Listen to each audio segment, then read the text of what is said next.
Well, good evening, ladies and gentlemen. Welcome to the Lakewood City Council study session for this Monday, March 27, 2023. We have a number of items for discussion tonight, including our joint planning commission meeting. So to start us off, we're going to have Bob Estrada, very good, give us an overview. And why don't we just introduce everybody, because we have a new council member here, Tristan Larcella. And I'm going to welcome Tristan to your group and introduce our esteemed members of the Planning Commission accordingly. Go ahead, Lynn. Yeah, and we'll turn on the little microphones there with Brianna for help. Lynn Larson.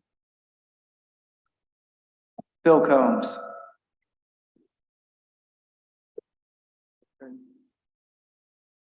Paul Wagaman. And I'm Bob Estrada. Thank you, gentlemen. Good to see everyone here tonight. So one thing you're not in charge of is technology or audio visual equipment, thankfully. We'll get through our audio equipment tonight. Why don't you go ahead and lead us through, Bob, it sounds like, or whoever is going to do that, your sort of overall work plan and thoughts about coming year's work, especially. Okay. Mayor Whalen and Deputy Mayor Moss and members of the City Council. Also, I am Bob Estrada. And this year's elected chair, Don Daniels, and vice chair, Ryan Pearson, send their regrets they were not able to make it this evening.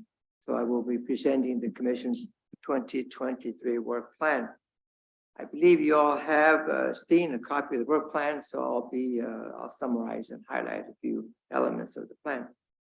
So for Tristan's sake, I'd like to tell you that the Planning Commission exists to assist the City Council in the areas of transportation, redevelopment, and general planning. We review, we research, we investigate, we question, we evaluate, and then we submit recommendations to the City Council. These areas of transportation, redevelopment, and general planning, pretty broad areas, but our work plan is pretty specific.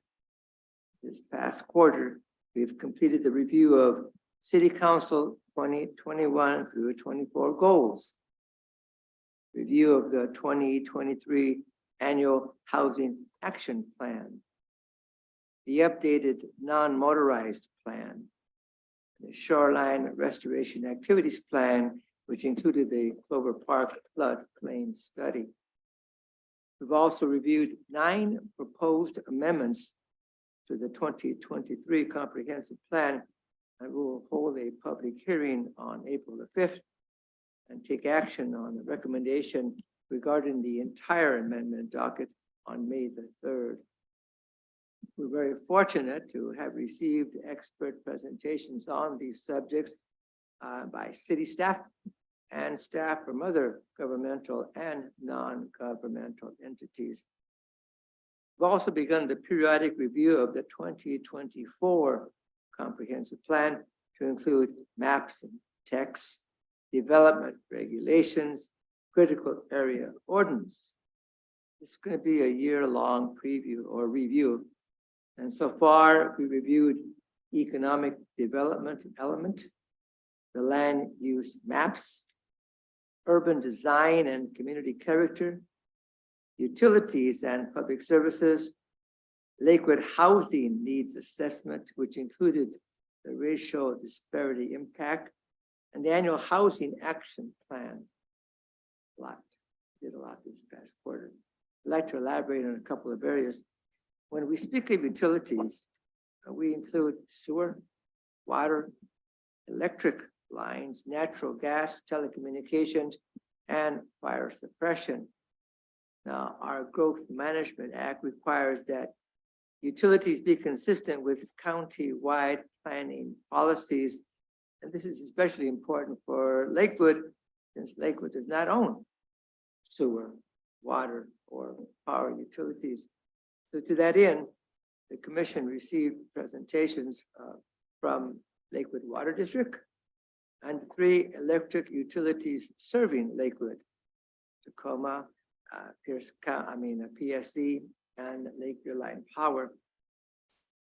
The comprehensive plan's public service element includes topics such as emergency services and education. On that latter subject, we've heard from Dr. Joyce Loveday, president of Clover Park Technical College. And yet to be completed, and there's more.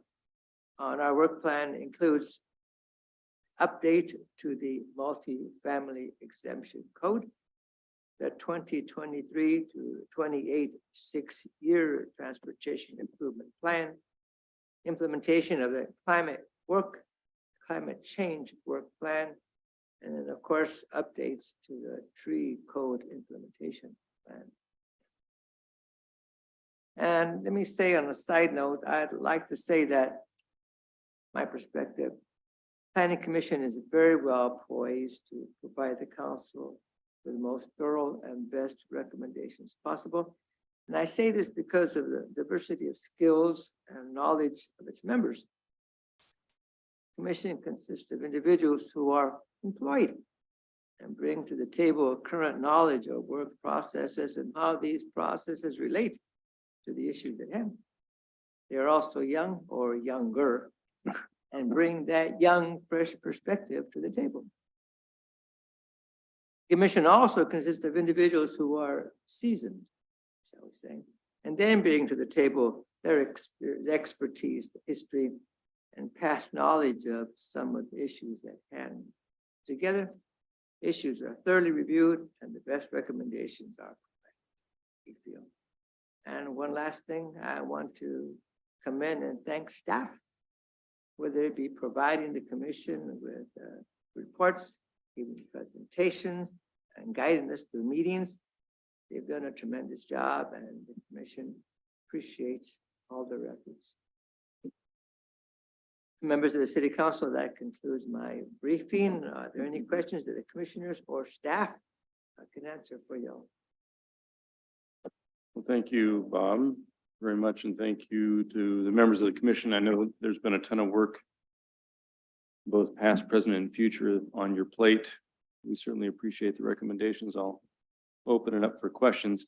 My only sort of softball comment out there is, as you know, and I know there was some consternation over some of the changes to the tree code. Some recommendations were accepted, some weren't, and that's the nature of the give and take process when it comes to an elected body that actually sets policy. We appreciate the recommendations and certainly chew on them, but they're not, as you know, completely binding on the council because there's a lot of stuff that goes on, and we hear a lot of people chatting with us through public comment, and so sometimes things come out a little bit different in the sausage making process, but it doesn't mean we respect your recommendations any less.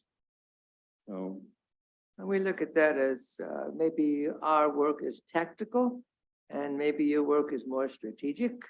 And we realize that at times the information comes to you all after the fact, which I believe did happen in some cases. But I think we would appreciate if when an issue is maybe a recommendation is not accepted, some feedback. Why it wasn't? Would it be missed? yeah, We're not thorough enough, or sometimes it's not, whatever reason. you didn't miss anything. It was just a different decision that was made based upon the feedback and the information that a body of 7 independent elected folks chewed on for a long period of time. And it's nothing that necessarily was missed, but you're absolutely correct to ask for feedback. We'll be happy to do that. Provide feedback on that. Usually through Mr. Buer, he's a good receiver of feedback and communicator of changes and how they kind of come about. He's Mr. Historical Knowledge around here. So I'm accusing you of being the know-all and tell-all, Mr. Buer. Questions or comments at all? There's a lot going on. What's going to be the most significant from a time investment standpoint, in your opinion? Let me ask, what do you all think? Your feedbacks. Talked about the 9 amendments and that was pretty extensive, but coming up? Anything else you all think that we're gonna end up spending much more time on? I'd toss that out to the all-knowing folks over there, Tiffany and Dave, to tell us which ones we should most prepare for. And I suppose I would add, what other things do you think we need to be focusing on this next year as priority, in addition to anything that's there? I know we've been looking at a lot of different things from, we've got the MFTF, or MFTE coming up here. And we have some emergency housing, and I'm interested to know what the council's priority on how that looks and how we actually accomplish that, with the regulations that are, or restrictions that are in place with the half-mile distance, and, where fitting the need with how do we appropriately apply the need, and where is that? So just trying to think big picture on some of those issues, but also on some of the other hot issues that you guys see coming up, and what it is we ought to be focusing up on, and reading some more and preparing. Like the tree ordinance, for example, we had how many extra meetings and hours, and of course read hundreds, I would say thousands of pages, and went through all the different meeting minutes. And so going through those, and we want to try and give you guys good recommendations, and don't expect you guys to go through all that stuff. So I think we want to try and be prudent with the time that we're allocating to each one, and give it the appropriate attention. So. Absolutely. Ms. Spear, did you have a thought or comment there? I would just also emphasize the 2024 comprehensive plan process. As you know, council is a significantly larger scope of work than the annual regular cycle. And as you also know, due to a recent study session where you discussed housing, that's probably going to be where most of the effort and public attention will lie, is what changes are going to be required, or be considered and suggested by council out to the public to take a look at and chew on over the next year. So between now and about mid-year of 2023, we're going to be developing a draft housing element and regulations to go along with it, which may well look pretty different than what the city has right now on the books. And then the intent is to have your planning commission here shoulder the burden of the initial public reaction to that. Certainly we'll keep you informed if you want to have a special joint session, for instance, with commission, and or if you want to have the status updates brought to you more frequently than what are currently scheduled. But I think that's going to be where a lot of focus will be. The other big one for the planning commission is the implementation of not only the climate change chapter, which the council adopted, but also the new tree code that's now just about a month old. And then also the creation of the urban forestry program, which ties into both of those. So all of that tied together, that's where I think the commission will spend most of their effort. The housing work may take a slightly different direction based on what happens with the legislature in the next couple of months, right? Correct. Yes, we are watching to see if there are some additional bills that will pass also affecting housing. Yes, sir. Mr. Bureau. Just to emphasize more what Tiffany had to say, it's all about housing, housing, housing. And before you look at the housing element, the draft housing element, the city manager and I have been talking about giving the council the full housing needs assessment first. So that will take some time to go through. And then once you have that, then moving forward with the draft housing element, and the planning commission is going to see it as well. What the state legislature is doing is sort of upending how we approach zoning. If it moves forward, we've been talking about what that looks like in the future, and that dramatically changes the single-family residential zones in the city of Lakewood. So myself and Tiffany have been playing around what that would look like, and that is a substantial change over what you have currently.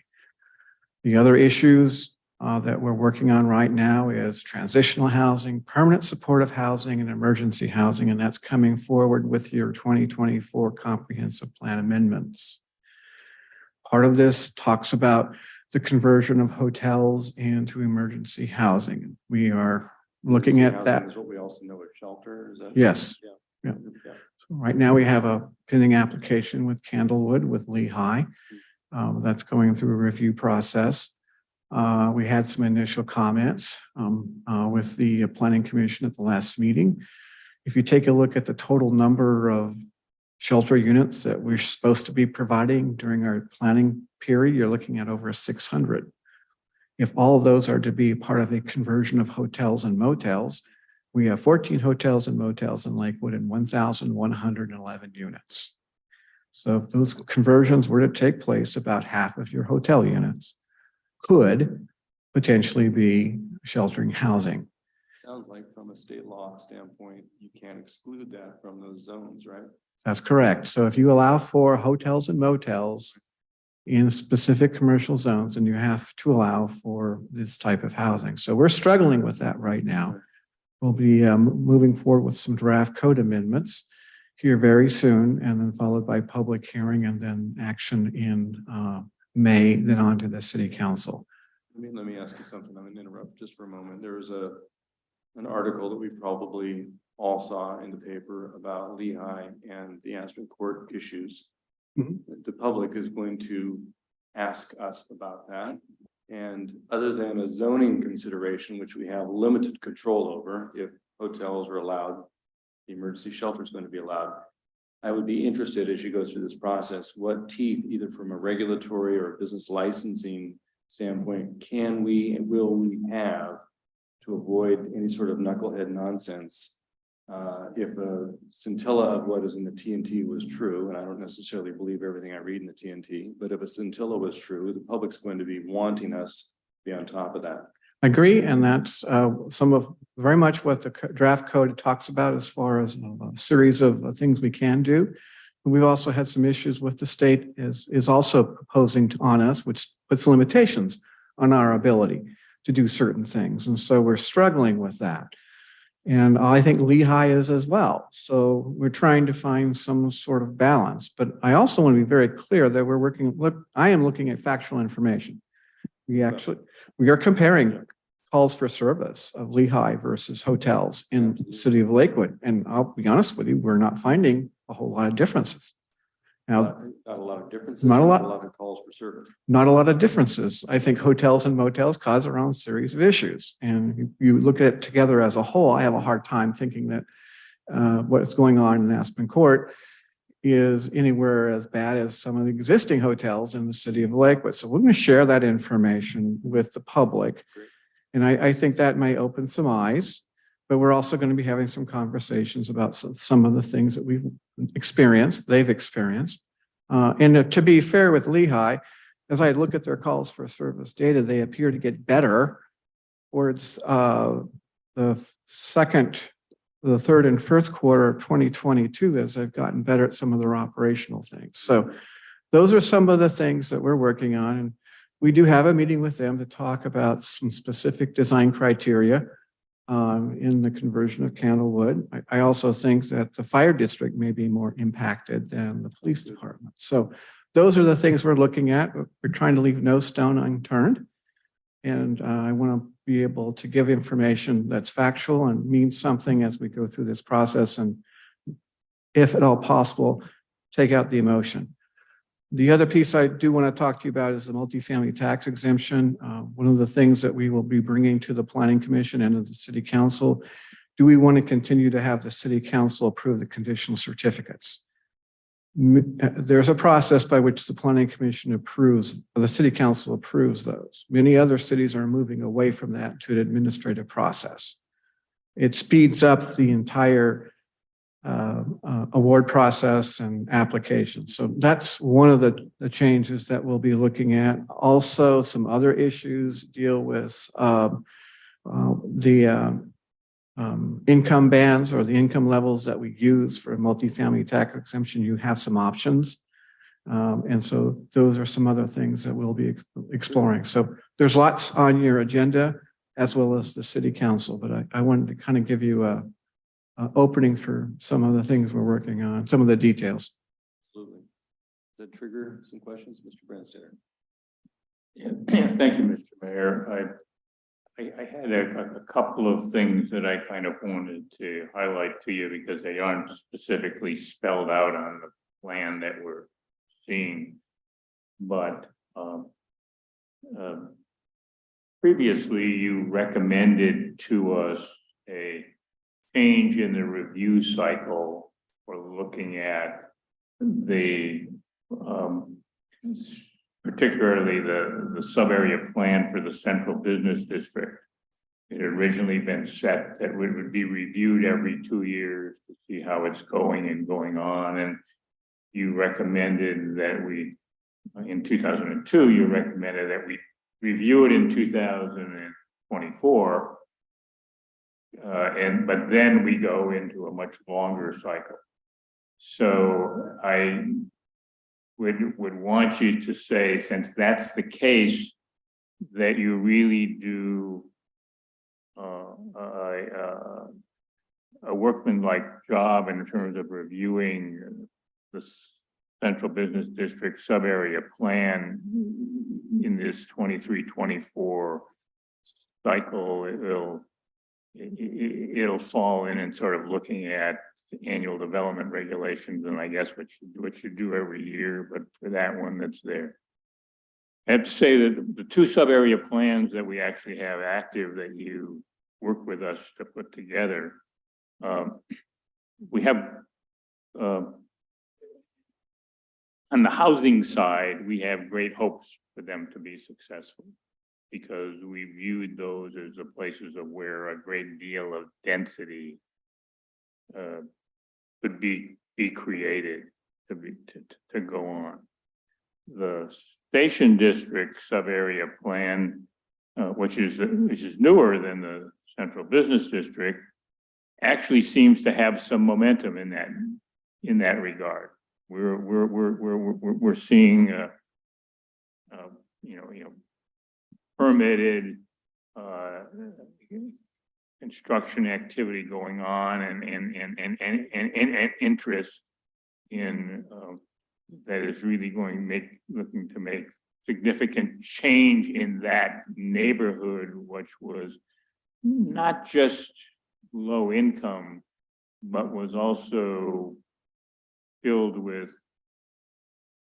properties that were not well maintained, and it's going forward, and that it sits in close to a transportation hub, and so that seems to me to be going well, but it's also one of the plans you're supposed to review in 2024.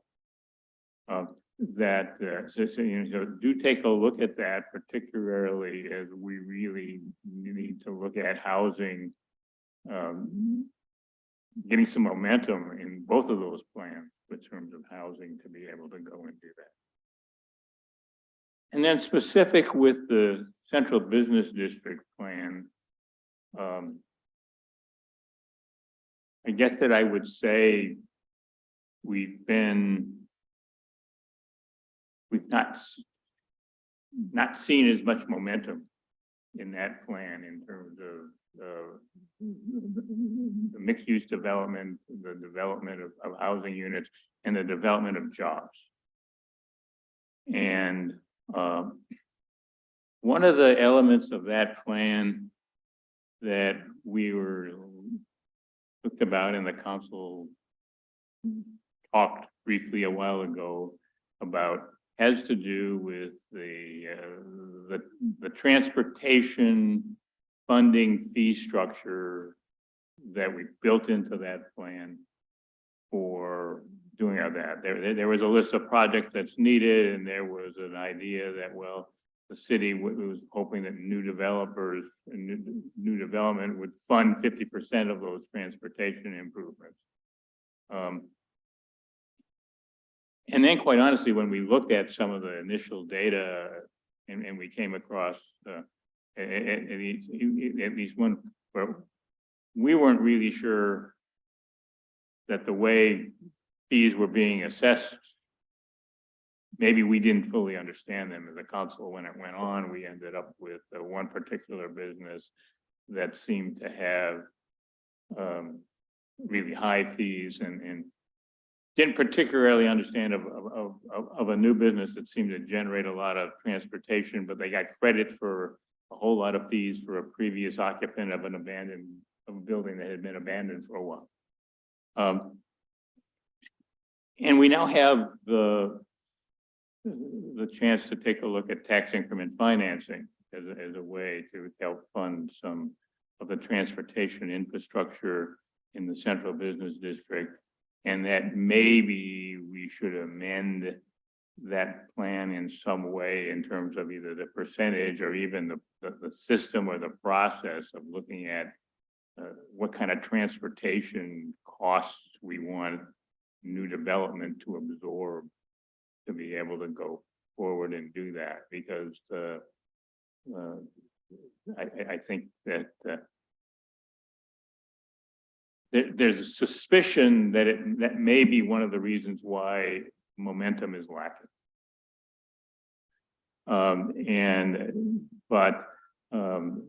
The council couldn't change that other than by making a change in the plan, and which is one of the development regulation, and we need that to go through you.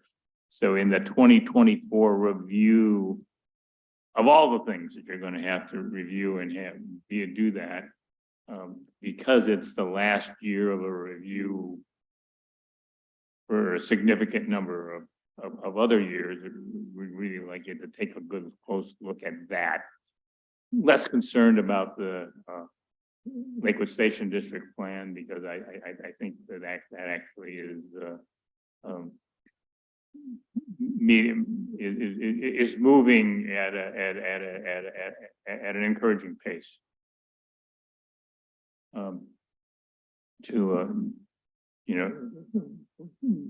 Going forward and looking at that. And I guess my other comment is that although clearly there's lots and lots of focus at housing, and we're as a city being berated to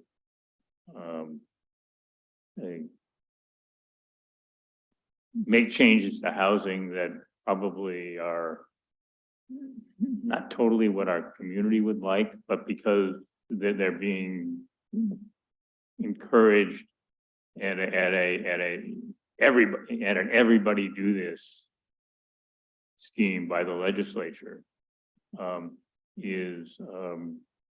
when this legislative session is open, I encourage you to make sure that you clearly understand what they said you have to do and what are your options. Okay, not to do that, a number of years ago, we had a situation where we made some changes and we moved forward with things because we anticipated the legislature would do something, and then they didn't. And I guess, we want to sort of keep local control and make changes because we think they're good for Lakewood. We rely upon you to do that. Should that be part of their work plan to go down there and tell the legislature to sustain local control? Well, I have done that a couple of times, and I've also talked to AWC, reminding them that they're supposed to be the advocates for local control. That would be And they are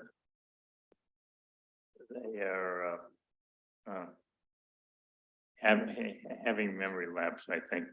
And anyway, but those are my thoughts that in terms of going on. And while that is something that is maybe, it's in 2024, but I would really like you to give some attention to make sure that if we pass 2024 and don't review it for another 6 years, we'll end up with the same town center we have now. We go on. Thank you, Mr. Larson. I think that the process we're going through right now and that the city's going through has so much change in it. The dealing with the homeless factors and all the input factors and on top of the regular planning that needs to go on. I think that one of our advantages is that we can review it on a more expedient basis and over in shorter periods of time. If we try to put something in place that's going to last for 6 years within the next 2, that would be a mistake, in my view, because we're not necessarily going to get this right the first time. We may have to make some repair decisions to go additional directions for the decisions that we make with a good heart, but that prove non-functional in some way. So I think that if there's something that needs to be changed legislatively as terms of a plan review period, that we look at that strongly. Well, I think that was part of Mr. Branster's comment is, have we gotten it right in the central business district? Is it incentivizing the behavior which we seek to have happen here? And I don't think that necessarily is part of the review this coming cycle, except for the 2024 comp plan amendments in a sense, but Ms. Spears coming up to correct my. No, Mr. Mayor, just to say that both the the first biennial review of the Lakewood Station District Plan and the third review of the downtown sub-area plan were going to be happening as part of this 2024 process. Okay. So when that happens for both of those sub-areas, the main questions are, is the development happening as planned? If not, why not? And is the planning that is going on, if in some cases, you're actually starting to come up against the planned action ordinance development assumptions. So for someone's reason in Lakewood Station, development goes crazy, and by next year, we're starting to say there's actually going to be more transportation trips than planned for. That may need some changing to an EIS at some point. We don't foresee it, but that would be part of the analysis. Great. No, good thoughts, because we hope to get it, measure twice, cut once, but sometimes it doesn't work every time. Did you have another thought, Mr. Branster? And I had just one other thought that I would ask about being able to go and do that is that commission members are on staggered appointments to be able to go and do that. And normally your work is very annual. That we seem to be right at a point in time of where that in 2023, there's a great deal of the base work that's necessary for the significant comp plan review in 2024. Are there any members that are supposed to leave at the end of 2023? Yes. Yeah. And would you recommend or the council considering extending by a year those terms since you'll be well into the 2024 work? As opposed to new folks with a significant learning curve to be able to go and do that. And I'm not saying reappoint you for another full term, perhaps, but extend your term by a year, maybe at your request or the commission. If maybe the commission would want us to consider doing that, I think we could. I think that's something that we should probably approach the full commission and see how they feel about it. I agree, consistency is good, great, best, but maybe some members would prefer not to. So let's get a feedback from them. And we will approach that with Smokey. We'll let you all know. Great. Yes, sir. And just to respond on what you're talking about with the downtown and the TOD, that has to be a priority, and we understand that, and that will come up We have been talking about multifamily tax exemptions. And we need to continue as a city throwing as many lures out there to catch fish, because if we just throw one out there, we're gonna get one at a time. And it'll be whoever's nibbling at that time. And to me, I feel like we're gonna be more effective casting a net more broadly and then letting the cream rise to the top rather than just taking what comes to the door. So I think as you see some of the programs come up, we're gonna try and address that. And so I would just say, give us feedback. But I think the more things we have in our toolkit, the more effective we're gonna be. And I'm glad you brought up the TIF. We are gonna talk about that. And that needs to be something we take advantage of and utilize in the city. There's so many opportunities to apply it here. It's really figuring out what's best, where is best. And so I don't know that we'll for sure be able to come up with the only one, but I think we'll be able to come up with some good options. I know staff is well aware of that, and it's something that's on our minds. And I think that to speak to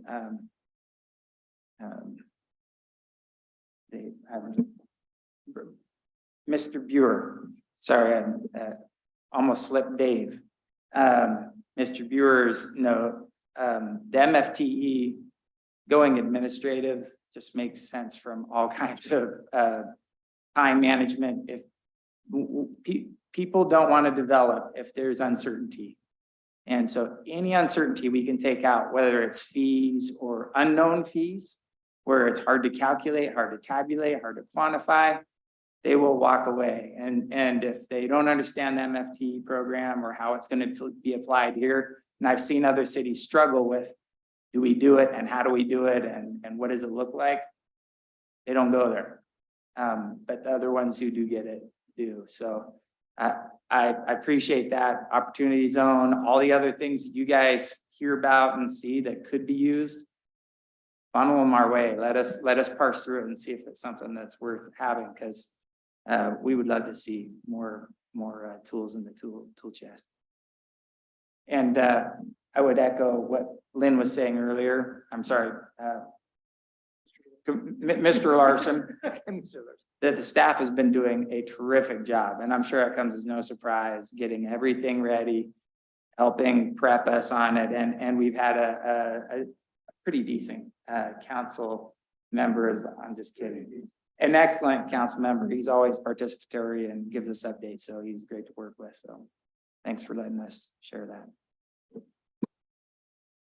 Well, very good. We appreciate it. You know, your work is very valued, obviously, in putting the tools together. We've always talked about, we do what we can to set the table for the private market to come and dine.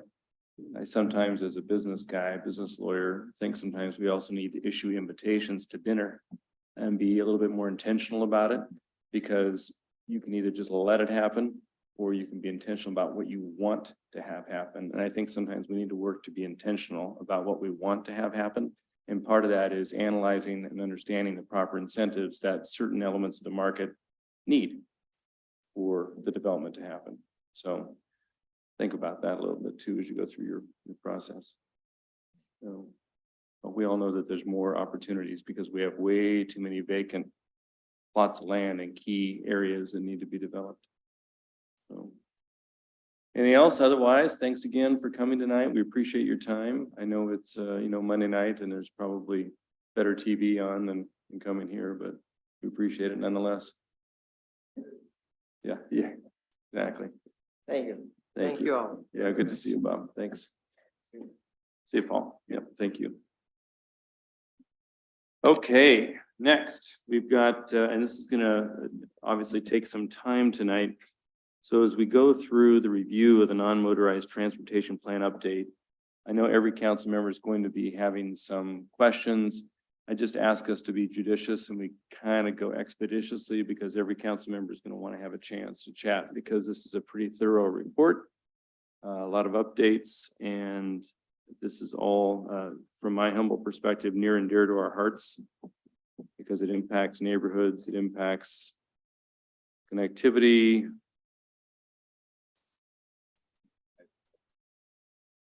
Yeah, they've already looked at it a little bit.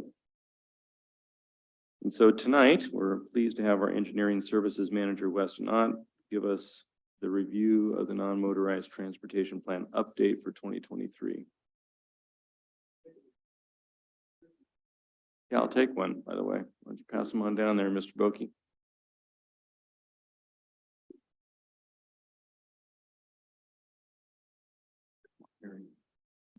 I trust and I eat them all. Yeah. Testing. Okay.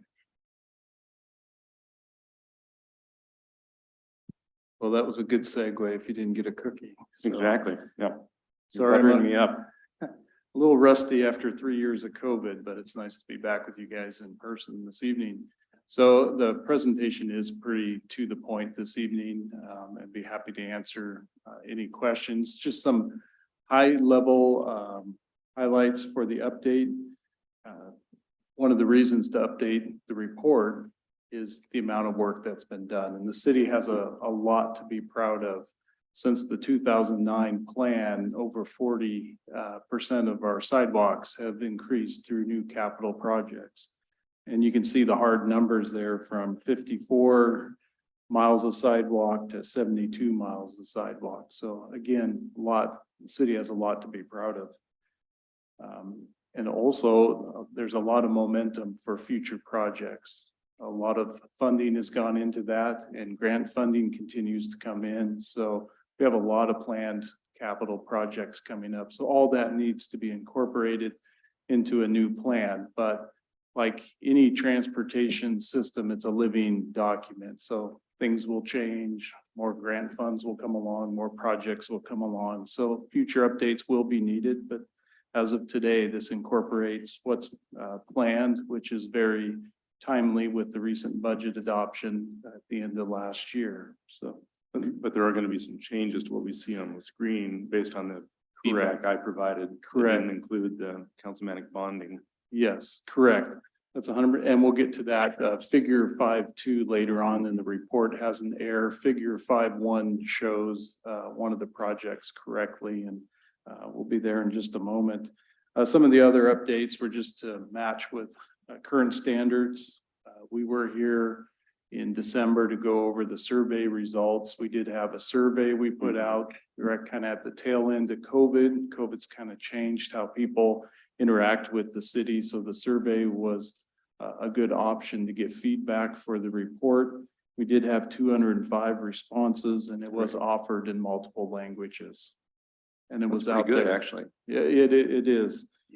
And it was out there for about a month. So we did a tremendous amount of advertisement, not just in our standard city websites, city managers updates, and different kind of traditional, but we also did through our Parks Board and then direct emails to different bicycle and trail organizations. So getting used to, there we go. So the next slide, which is page 9 in your council packet. So there's a reason the old plan was a lasting plan. It held for a while. Lakewood has only had a modest population increase since the last report. And that's because we're a fairly built out city. There's a little bit of infill, a little bit of redevelopment, but we've had a pretty modest population increase. We also aren't building new roads from scratch. 50 years ago, there were still some new roads being built, but currently it's redevelopment. We've done a tremendous amount of redevelopment of our roads. And the only new road is the extension of 123rd in Springbrook. And the other reason is capital projects take time. Even if you budget and then design one year, construct the next year, it's open for use the following year. You're in this 3 to 4 year cycle to deliver a capital project once the funding's in place. So just to revisit the survey, I think this is one of the most telling slides from the survey, that those that responded are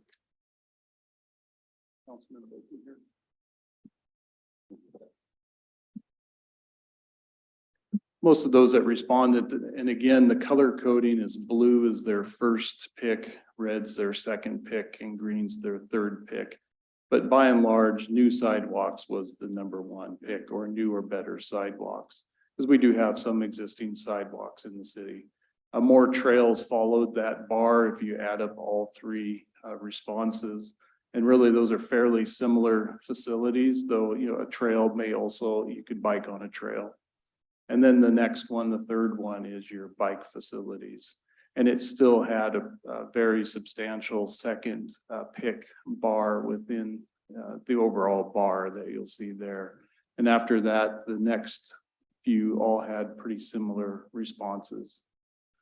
So I'm going to keep moving through these if there isn't any questions. So this is figure 5.1, that is correct. And the missing project, and we'll see on the next one, is Mount Tacoma from Interlochen to Meadow was missing in figure 5.2 on the next page, but it's shown here correctly in figure 5.1.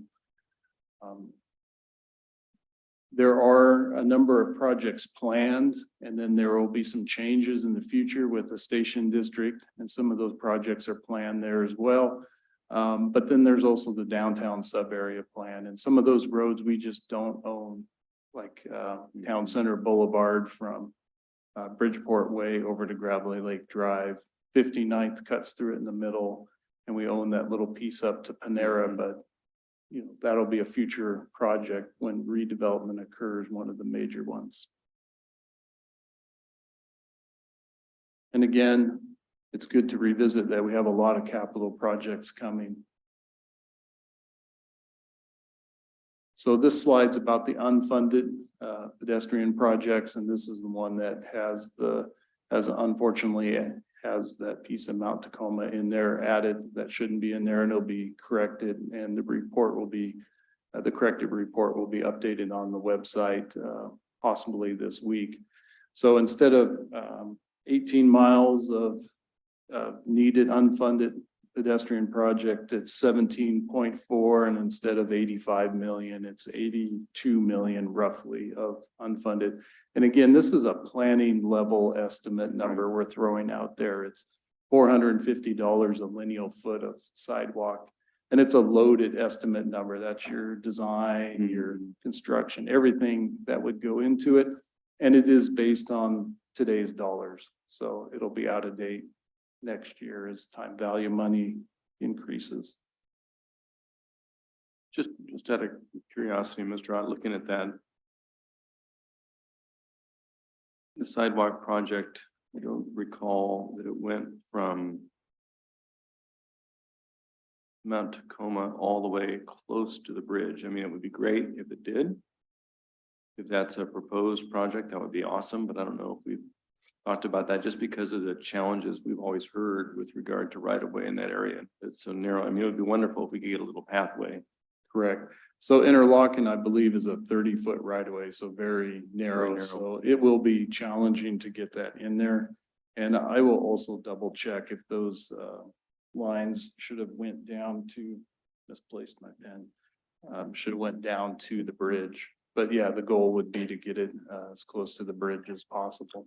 Yeah, I mean, again, just because I live in that area, if people could have even a raised curb with asphalt on one side to protect people, you know, a 3-foot piece to walk, people would love that, to be able to get to the bridge and across and eventually connect with 104th and go down Angle Lane into the park and all that sort of stuff. Right. I know it's a future dream, but it doesn't necessarily have to be a big, beautiful sidewalk like all the other ones. Yeah, noted, and that I would agree with you that that would be a desirable route to have. And again, on the, oops, did I go one too quick? Yeah. That was the slide we were discussing. On the next slide, you'll see for the bicycle system plan, again, there's a lot of colors and lines and dots on it, but it shows Interlochen as a Sharrow, so the bicycles would still have to ride in the road again because it's narrow, but it is a 25-mile-an-hour road or posted at 25. For most people. Yeah, for most people.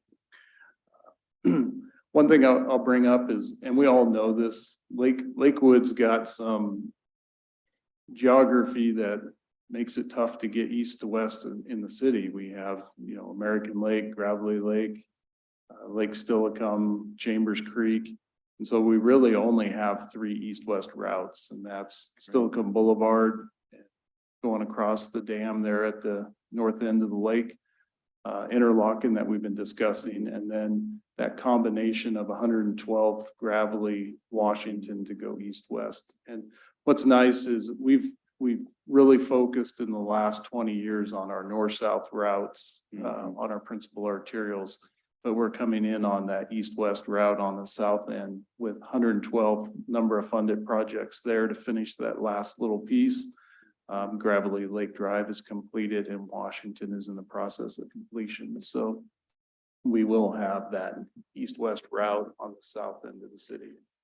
And on the north end of the city, while not completed yet, but we'll have Steilacoom Boulevard connecting to Ardmore, which is a future project that will get you back over to Bridgeport.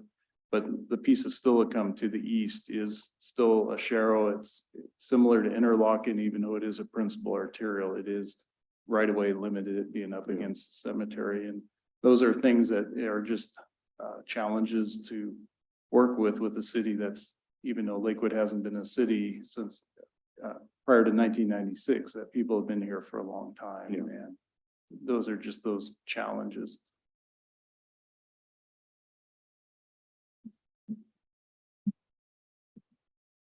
So again, just getting to the point in our presentation this evening, the plan, I have the current plan as it is in your packet on the website. We will make those corrections. I found a couple other very minor things like a double period and some other things. We'll make all those corrections and get the report updated. I've already talked with the consultant earlier today.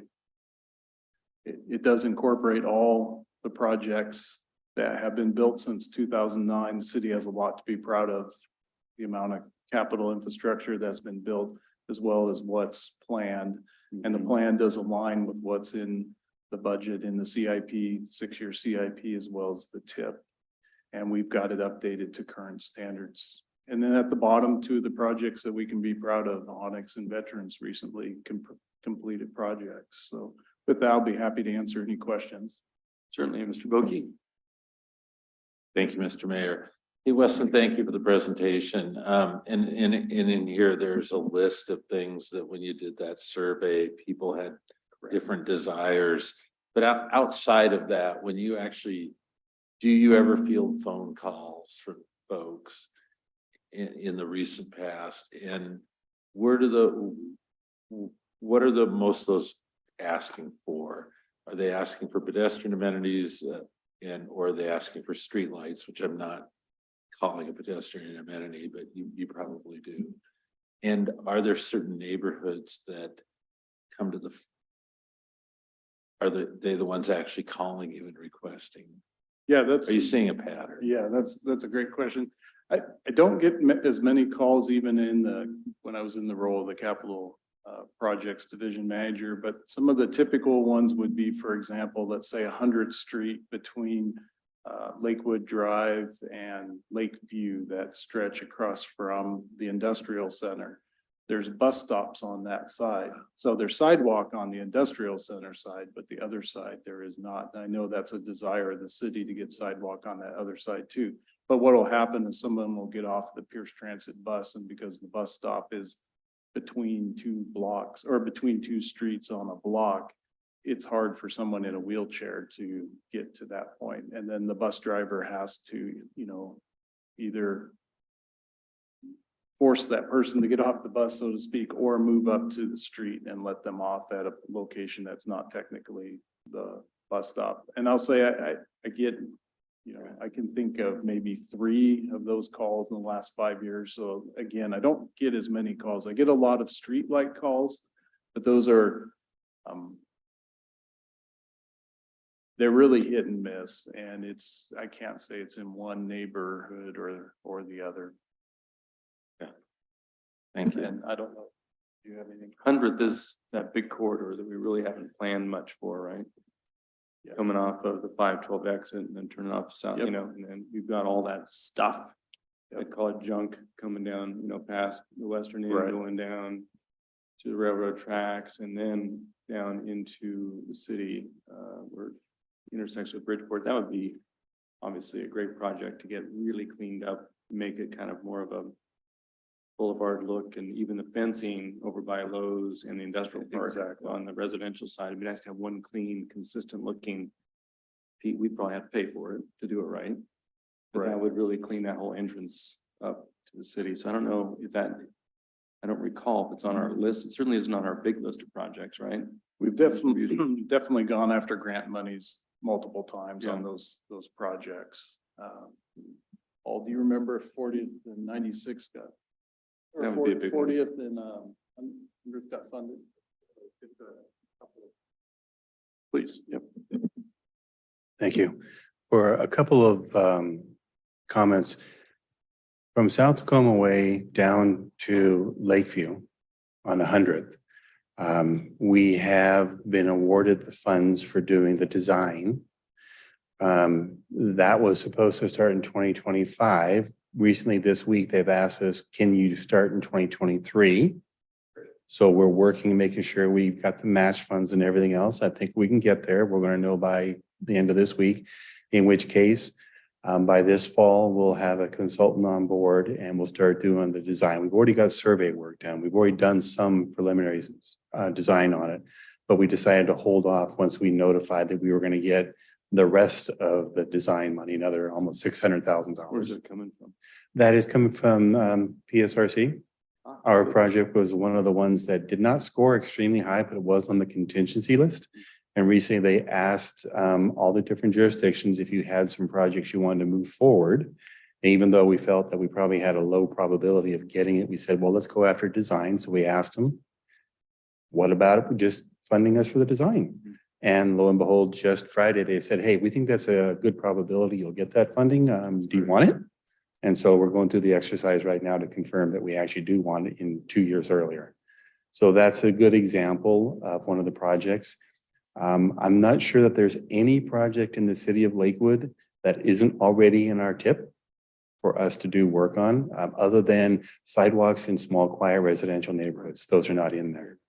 And I would just wanted to reinforce what Weston says on what kind of questions do we get? We get comments from people on streetlights, but they're more related to, hey, I've been paying for this private streetlight for years. When are you going to take it out, put a city one in? And we have a plan. So we explain to them what we're able to do. We have one-offs here and there that we take care of. Generally, people don't inundate us with calls for streetlights. They actually don't inundate us for calls for sidewalks either.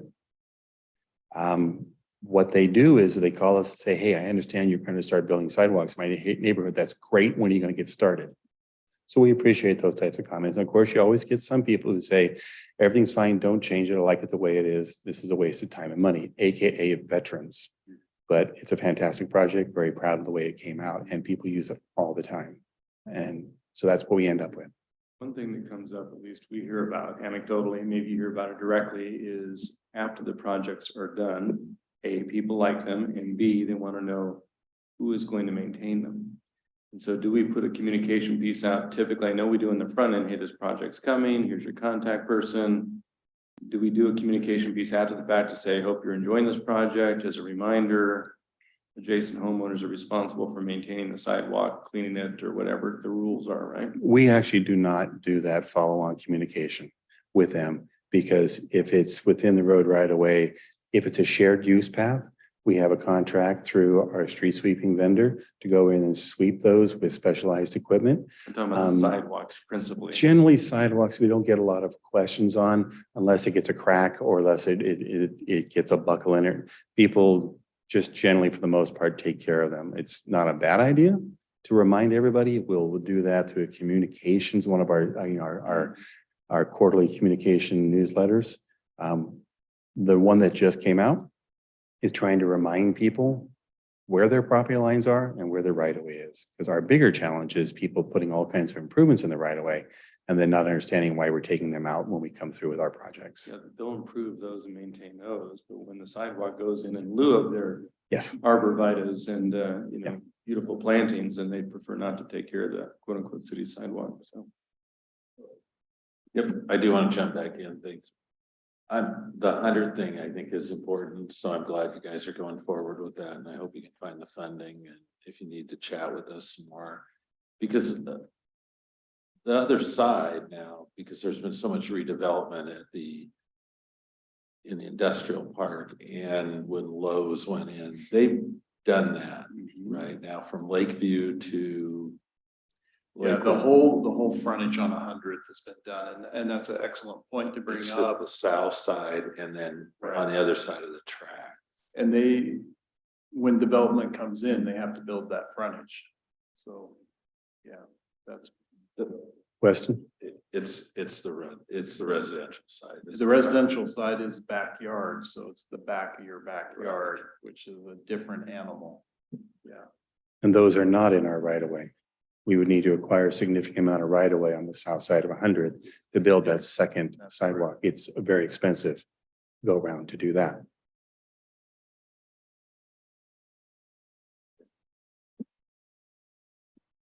Mr. Ransler, then Deputy Mayor Moss. Yeah. I recognize that this is a significant piece of work to be able to go and do that. I mean, we were hoping to have this done in 2019, and then we kept getting pushed to now to be able to go and do that because the original intent was there. And previously, when you briefed it to us, one of the elements of the briefing was that you weren't able to provide the public written comments, only the data, because we hadn't done that, and we're just seeing them tonight. I guess that I'll just tell you my impression of it is that it really seems that it was written by engineers for engineers. And I don't mean, there's a lot of good projects in this, and I don't mean to say that, but there doesn't seem to be much credibility given to what residents might want in terms of prioritization. Where we seem to have relied upon something called the pedestrian thing over there and GIS, where we just plugged a bunch of numbers into some algorithms, and it kicked out what the projects we should be interested in looking at. I mean, I don't see much uniqueness about Lakewood in it. You just plugged in some data into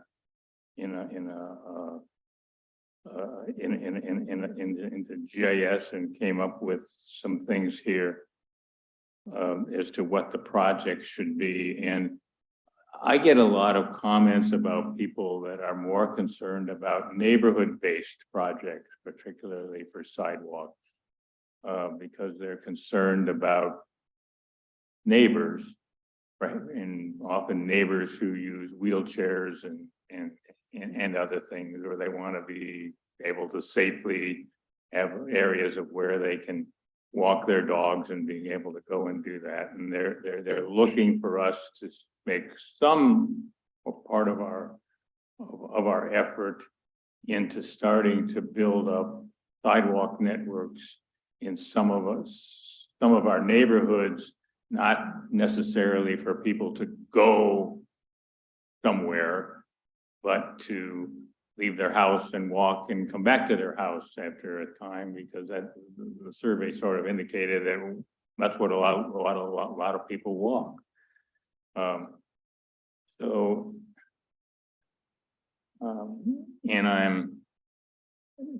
Also, we didn't particularly seem in this plan to give a lot of weight to bus routes. We looked at, where Pierce Transit went through us in the last couple of years, a thing of where they eliminated bus stops. They were doing things for their efficiency. That means we have some roads in Lakewood where they are bus routes, but there are no sidewalks. And now the distance between bus stops is longer. Meadow Road would be one, okay, that I can think of in terms of doing it, and the area of 100th from Gravelly Lake West, where the bus runs, and some items there.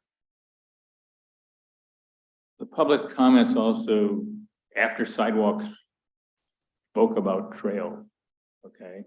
But I really don't see a lot of new trails and a connected trail network here.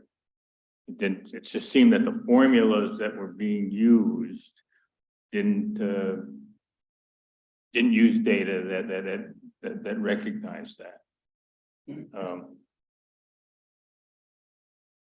And then in terms of bike route, okay, we went through a situation with the JBM North Access project along with the I-5 change, where WashDOT changed the preferred bike route to go from DuPont to get back to I-5. And yet it isn't reflected on our plan as a bicycle area coming off of North Fort Road and moving down. It's not on the chart. Now, I think we're going to be doing that although I'm not quite sure exactly how we're doing that, but we're saying, well, that's a state bike route, so we're not including it in our plan, and I think we should. And there are a couple of new amenities, for instance, the trail along Chambers Creek. I think that is something that is going to be a destination that people are going to want to reach, and they're going to want to walk there to be able to go and do that. But we aren't planning any improvements from Onyx Road further along Phillips to get to the trailhead, to get them to access the Chambers Creek Trail there at the far end of Phillips Road. Those are all sorts of things that if you're just plugging things into some sort of an engineering model, you don't see. And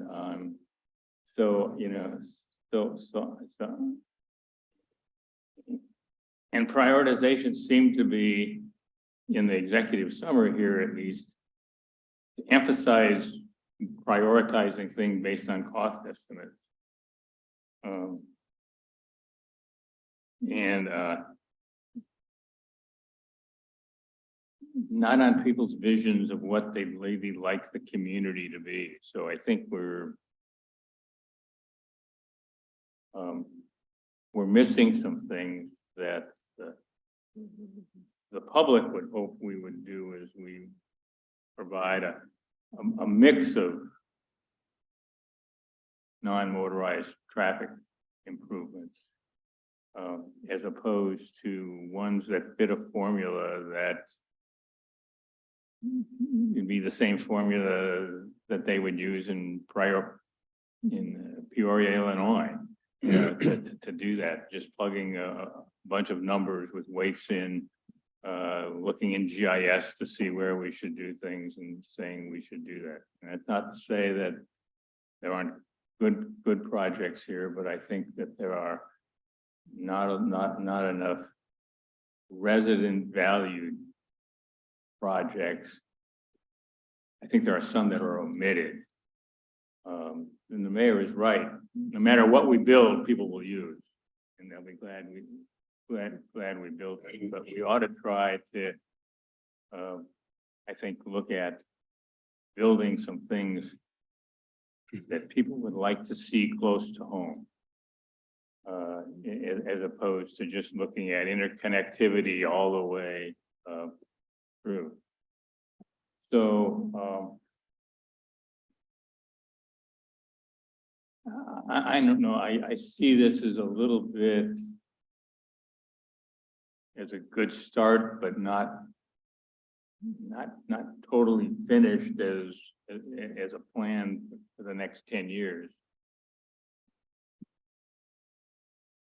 Deputy Mayor Moss. Thank you, Mr. Mayor, and thank you for the report. Onyx looks wonderful.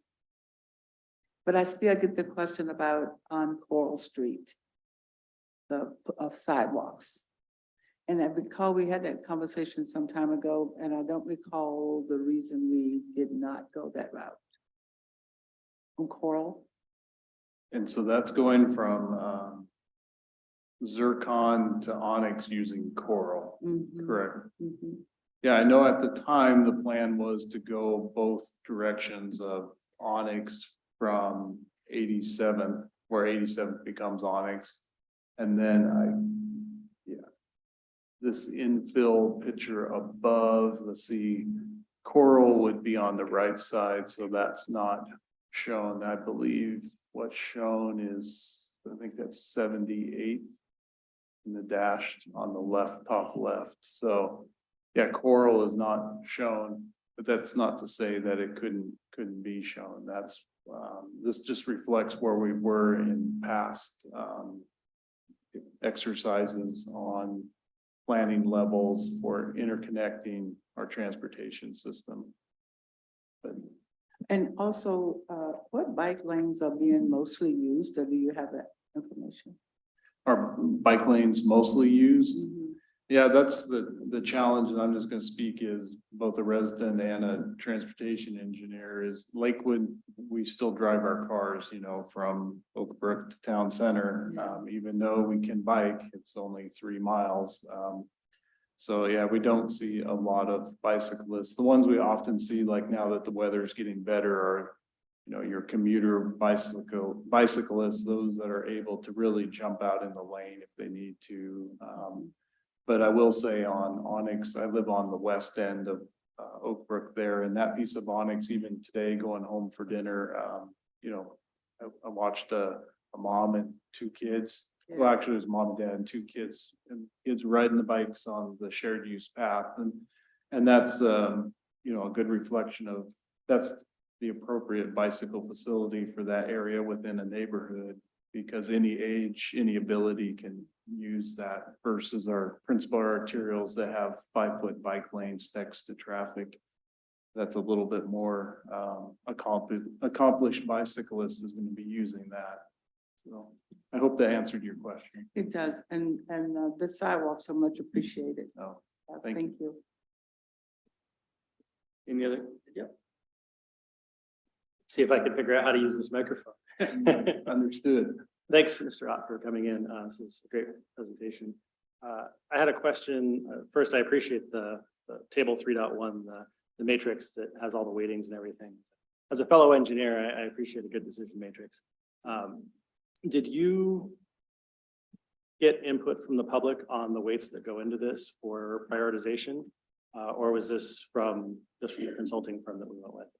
Yeah, this reflects the work that was done in the past. So our scope of work was fairly modest for this update. So no inputs from the public in this current update based on that. It was really based on work done in the past, the 2009 plan.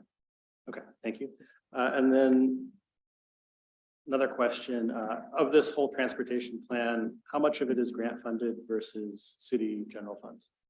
Yeah, that's a great question. And we did do a little looking in the budget today. And that question did come up. The bond funds are 11.6 million. And our grant funds, that varies from year to year. I don't have that summarized, but it is a substantial amount. And if you look historically, Lakewood has built a lot of projects based on grant funds. And we scored very well because when we took over the county facilities of, no sidewalk, no bike lanes, wedge curb, some street lighting, on principal arterials like South Tacoma Way, Pack Highway, Bridgeport, we scored quite well. And so consequently, we did very well on grant funding in the past, and we still do well on grant funding. Okay, great, thank you. Questions, thoughts, other comments? Mr. Branstetter. Now, Mr. Mayor, my only thought is if going forward and to move this plan toward approval, that is there a process that a few projects that are not yet identified in the plan can be submitted to ask that they be evaluated, see if they could be added and how they would be prioritized? Well, it's a two-step process, right? So we have to, if they're not, I would be surprised that they wouldn't be in part in the plan. They certainly can be added to the plan. We do it annually on non-motorized transportation plan updates. The prioritization is a function of monies, whether requests like they just obtained some funds for design. So maybe Mr. Busich, you can talk about the second part, but adding the project to the NTP is something we can do on an annual basis for sure. So I want to clarify something. We do the transportation improvement plan, the TIP, annually. The non-motorized plan, 2009, 2023. I think we should do it every 6 years. So we encapsulate what's been changed, any community desires and national standards. That's different. This plan does not prioritize projects. Right. This identifies we have a wide swath of projects we would like to see implemented.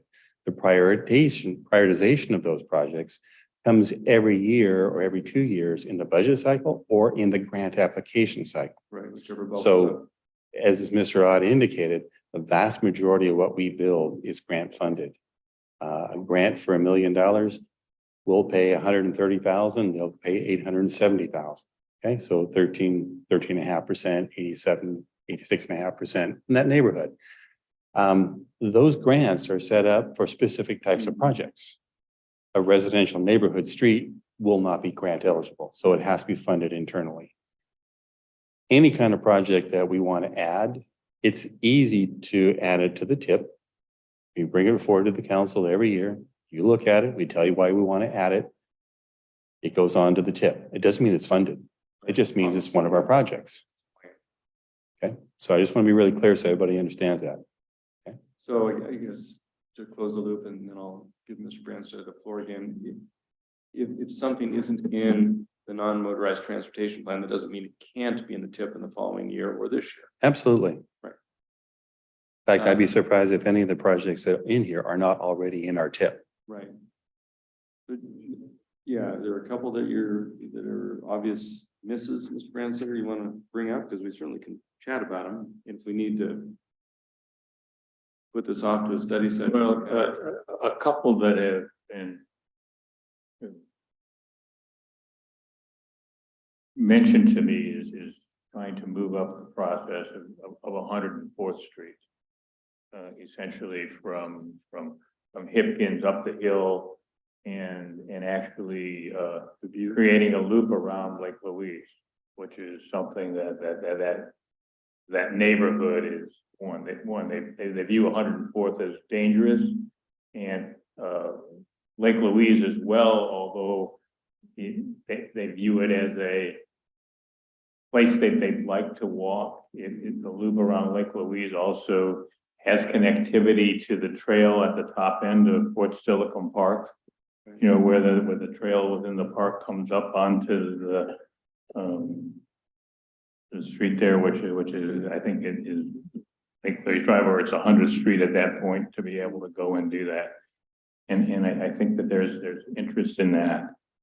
I think that we should recognize that we're working to complete the trail in Chambers Canyon. So we should work to try to make some connectivity to that trail.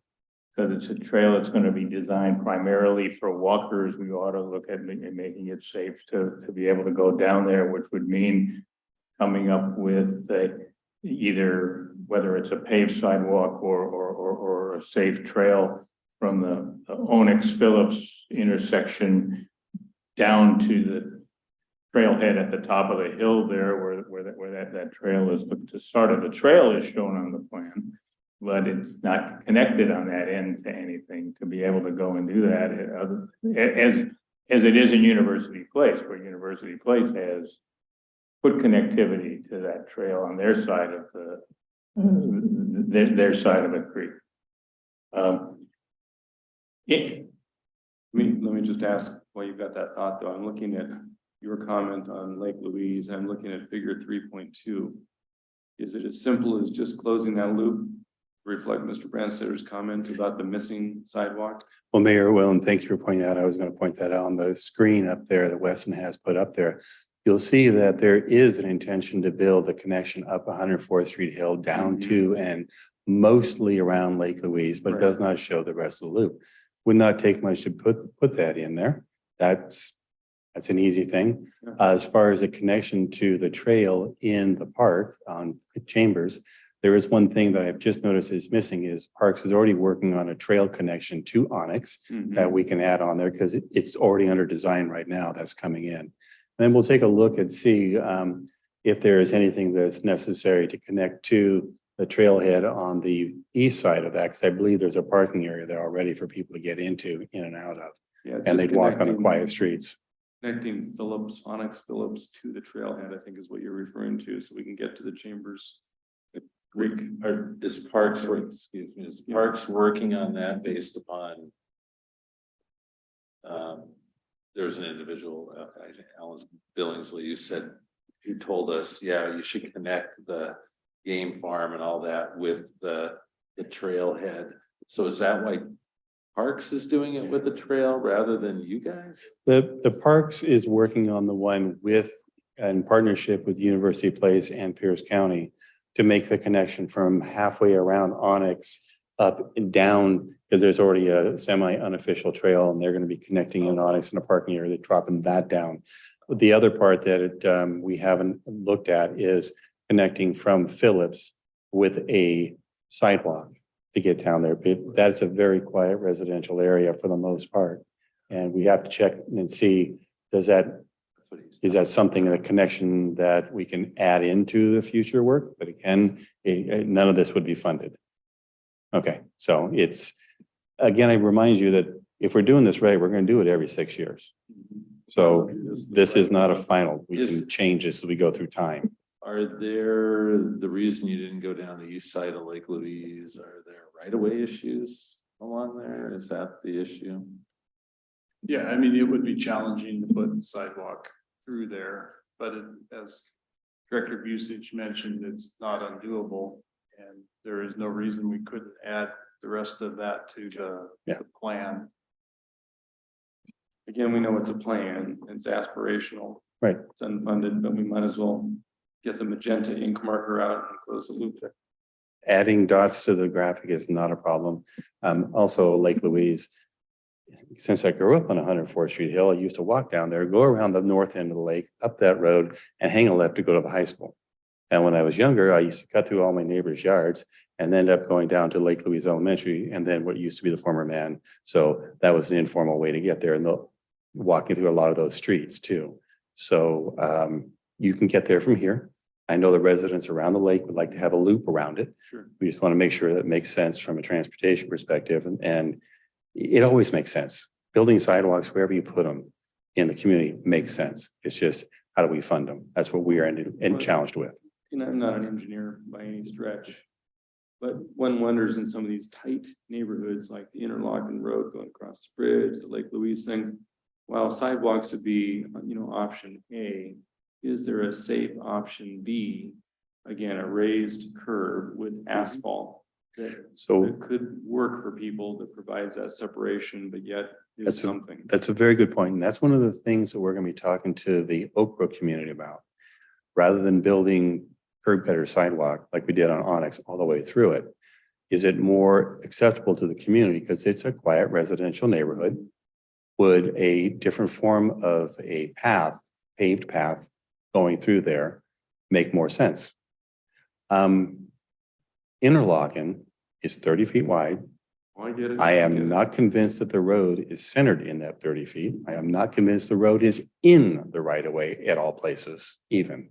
Oh, Okay, wouldn't be so- surprised. And 30 feet, when you got two cars going through there and we have very little shoulder on either side. Cars are using that bad asphalt, have best to way to put create it, to drive on anyway. Yeah, So, you'd have to swing it to one side or the other. We have and to there would think be about it. Some take, and we have to be safe. yeah, absolutely. So whatever we put out there, it has to meet standards. So we don't want to create a liability. So the city attorney comes hunting us down when someone gets injured and we didn't follow state and national I standards. get it, yep, get it. Yes. There's always closing off, interlocking to one-way traffic, but that's another story.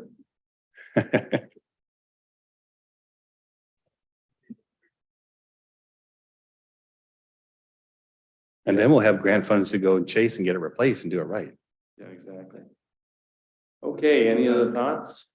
The only thing I would add is I've walked the Phillips Road over the creek to Kobayashi Park and up to 67th and Fred Meyers a number of times. And as Director Pusich pointed out, it is a low volume road. Once you get past the Onyx intersection and, you know, maybe you have one car come by you or two cars as you're walking. So again, that's something to, you know, consider in the future. What does a low volume road facility like you're discussing, what does that look like for the city of Lakewood? Yeah. I think for those low volume areas.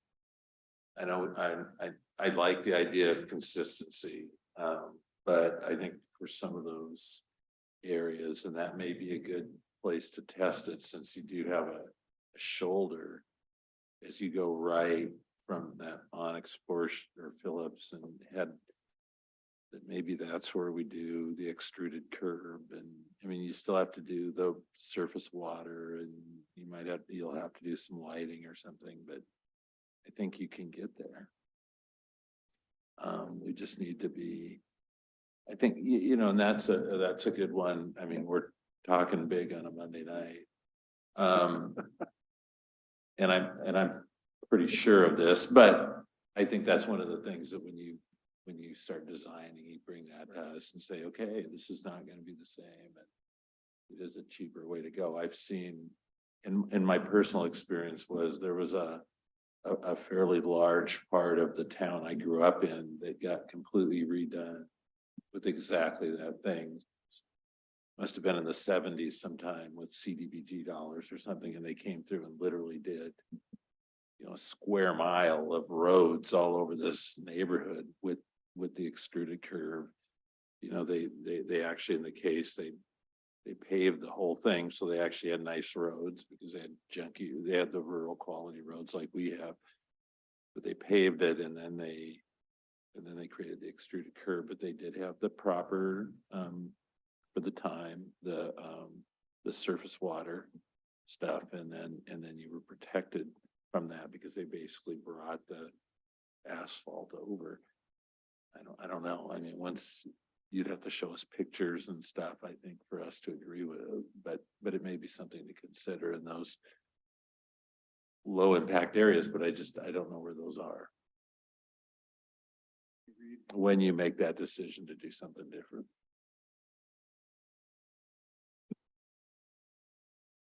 No feedback? Well, thank you very much. We'll make those couple of changes and get the report updated on the website.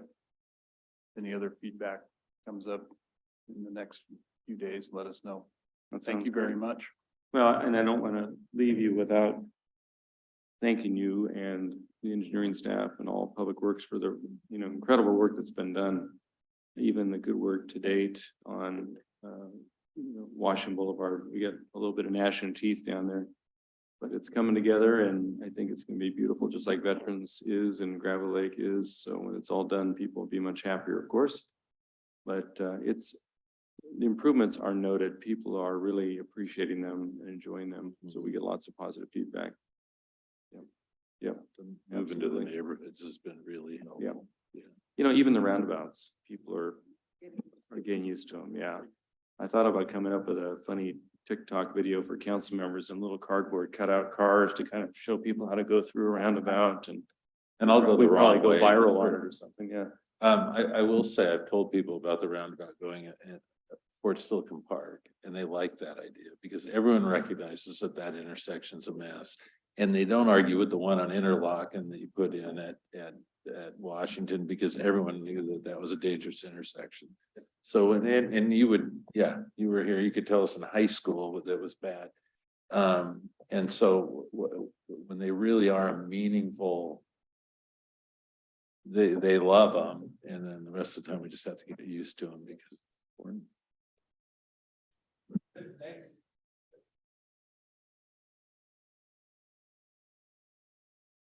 Okay, next, Mr. Gum is going to give us a review of the 2023 Community Development Block Grant Annual Action Plan. And then he gets to stick around and talk to us about rental housing safety program. Good evening, Mr. Mayor, members of the council. Yeah, you get my rubber chicken circuit, two presentations back to back, so. There you go. hopefully they're good. So many of you are not necessarily new to the CDBG and home process, and it's something you've seen over the years coming forward. We do this every year. There's an annual action plan coming forward to council. It's usually around this time, and it gets finished up in May and goes to HUD.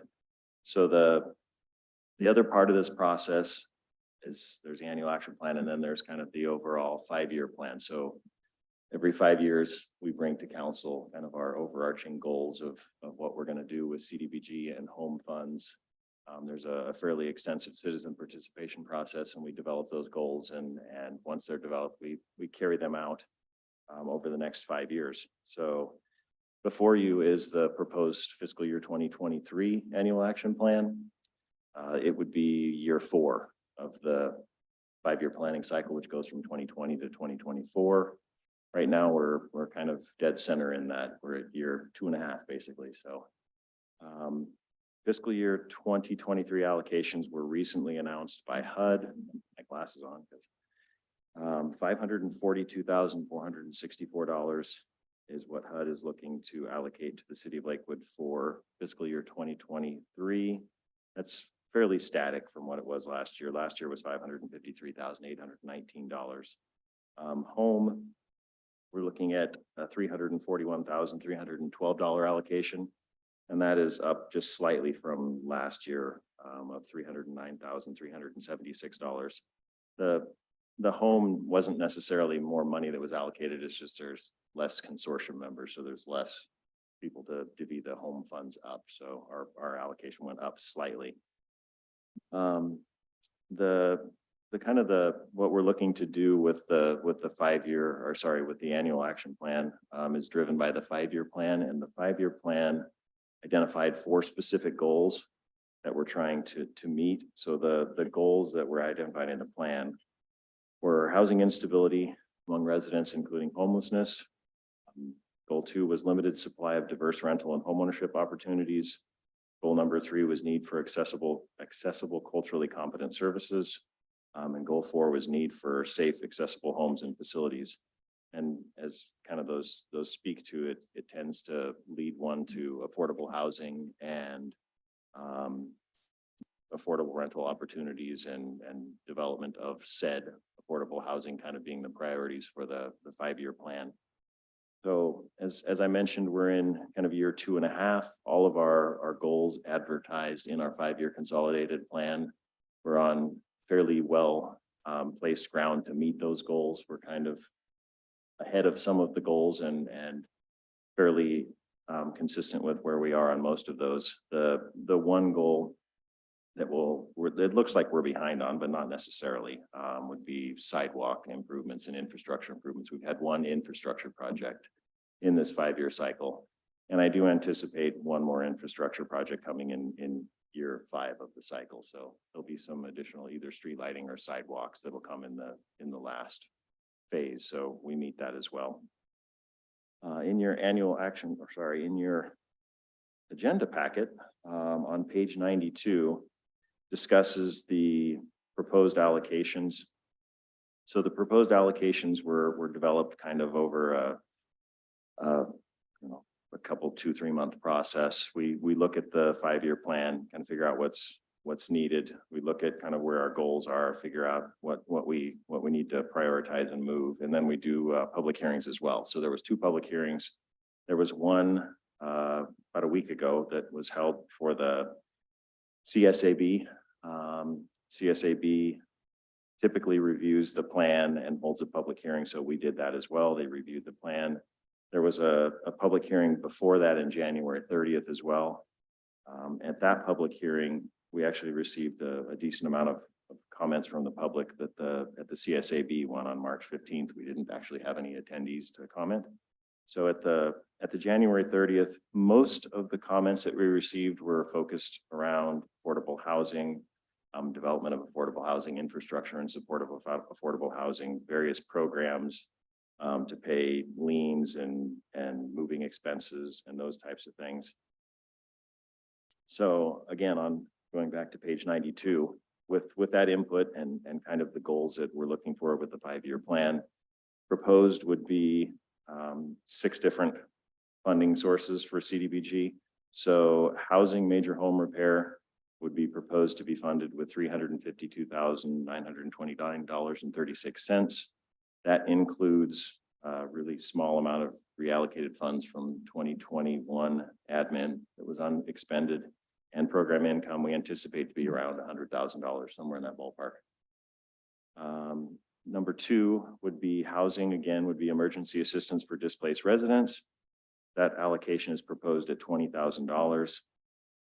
I guess one thing that I can, I'll point it out as I get done, but another housing program, Rebuilding Together South Sound.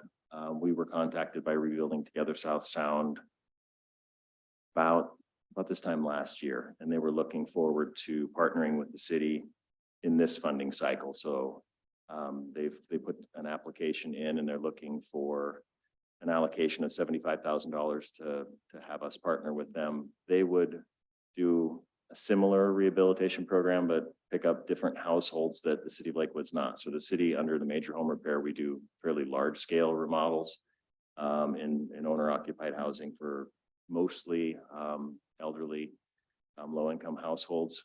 Their program would pick up some of the households that don't qualify for a program. So if they don't have a stick framed house, if it's not on a property a lot that they own, they could do some of those smaller projects. If there's a project that for some reason wouldn't qualify, we don't work on mobile homes. There's a few other things that we don't work on, but we do have a lot of calls for services for those types of programs. Martha Larkin, one of my staff members, typically receives at least 1 to 2 calls a week on individuals from manufactured homes or people that have different loan provisions that we wouldn't want to get behind. So this would be an opportunity for us to help some of those individuals, and it would be a grant-based program. So, and again, it would be small things. So things like doing ramps or water heaters or just kind of one-off little small projects for those homeowners. Back to the chart, services would be recommended for CDBG emergency payments program at $80,000. There would be a CDBG administration of home housing services for $10,000 allocation. Administration would be at the 20% cap. It's $108,492.80. And then finally, the NSP 1 abatement program. I'm looking to receive probably in the next year to a year and a half, about $275,000 in program income. Those funds were expended on the demolition of 9616 Gravelly Lake Drive. So we do anticipate those funds to come back. And as they do, we would use them for additional demos. The thing that I wanted to kind of backtrack on was the emergency assistance for emergency assistance. One of these days I'll learn how to say this. Emergency assistance for displaced residents and the CDBG emergency payments program. Those have kind of taken off in the last year, year and a half. So as I always mention, they're great programs to have. Usually what you're using them on is kind of not such a great situation. So it's emergency assistance for displaced residents is just that. We've got individuals that are either displaced for code enforcement activities or fire-related activities, business closures. What we're starting to see a lot of right now is apartments that have been sold and the new owners are raising rents substantially. So we've got a number of apartment complexes right now. One of them in particular, Morning Tree, which is in the Springbrook neighborhood on Chicago Avenue. We're looking to assist. I think we have 18 applications now from individuals to be able to move from that apartment complex to somewhere else. And the biggest barrier for most of those households is the thing that program does. So the first and last and down in deposits to get into the other place. So many of those households are very restricted on income, and trying to come up with that it's almost impossible for most of them. And then the other thing is the emergency payments program. A lot of those households have issues with not being able to qualify for another apartment based on not being able to be current on some of their utility bills or some of their water, sewer. They've got car payments that are behind. One of the interesting things that we helped you council allocated funds for this last year, and we've seen kind of an uptick in this program as well. Recently, we helped a family. Lady was living in her vehicle, and she and her 2 children were in the vehicle. And at some point in time during the time when they were out of their vehicle, it got repossessed and towed, and they slept on the sidewalk that night. So we were able to go in and assist them and pay for the deposit and the towing, and made a couple of car payments so she could get her vehicle back, because she was, strangely enough, going to an interview the very next morning that she wasn't able to make, so she wasn't able to get the job. So kind of a bad situation, but we were able to help her out. So those programs, as I mentioned, they're great to have. It would be great if we didn't need them, but right now I do see a fairly large uptick in those programs usage. So I don't think that's going to change. On page 93, the home funding allocations would be at the top of your agenda packet. So as I mentioned, home funding allocation would be $341,312.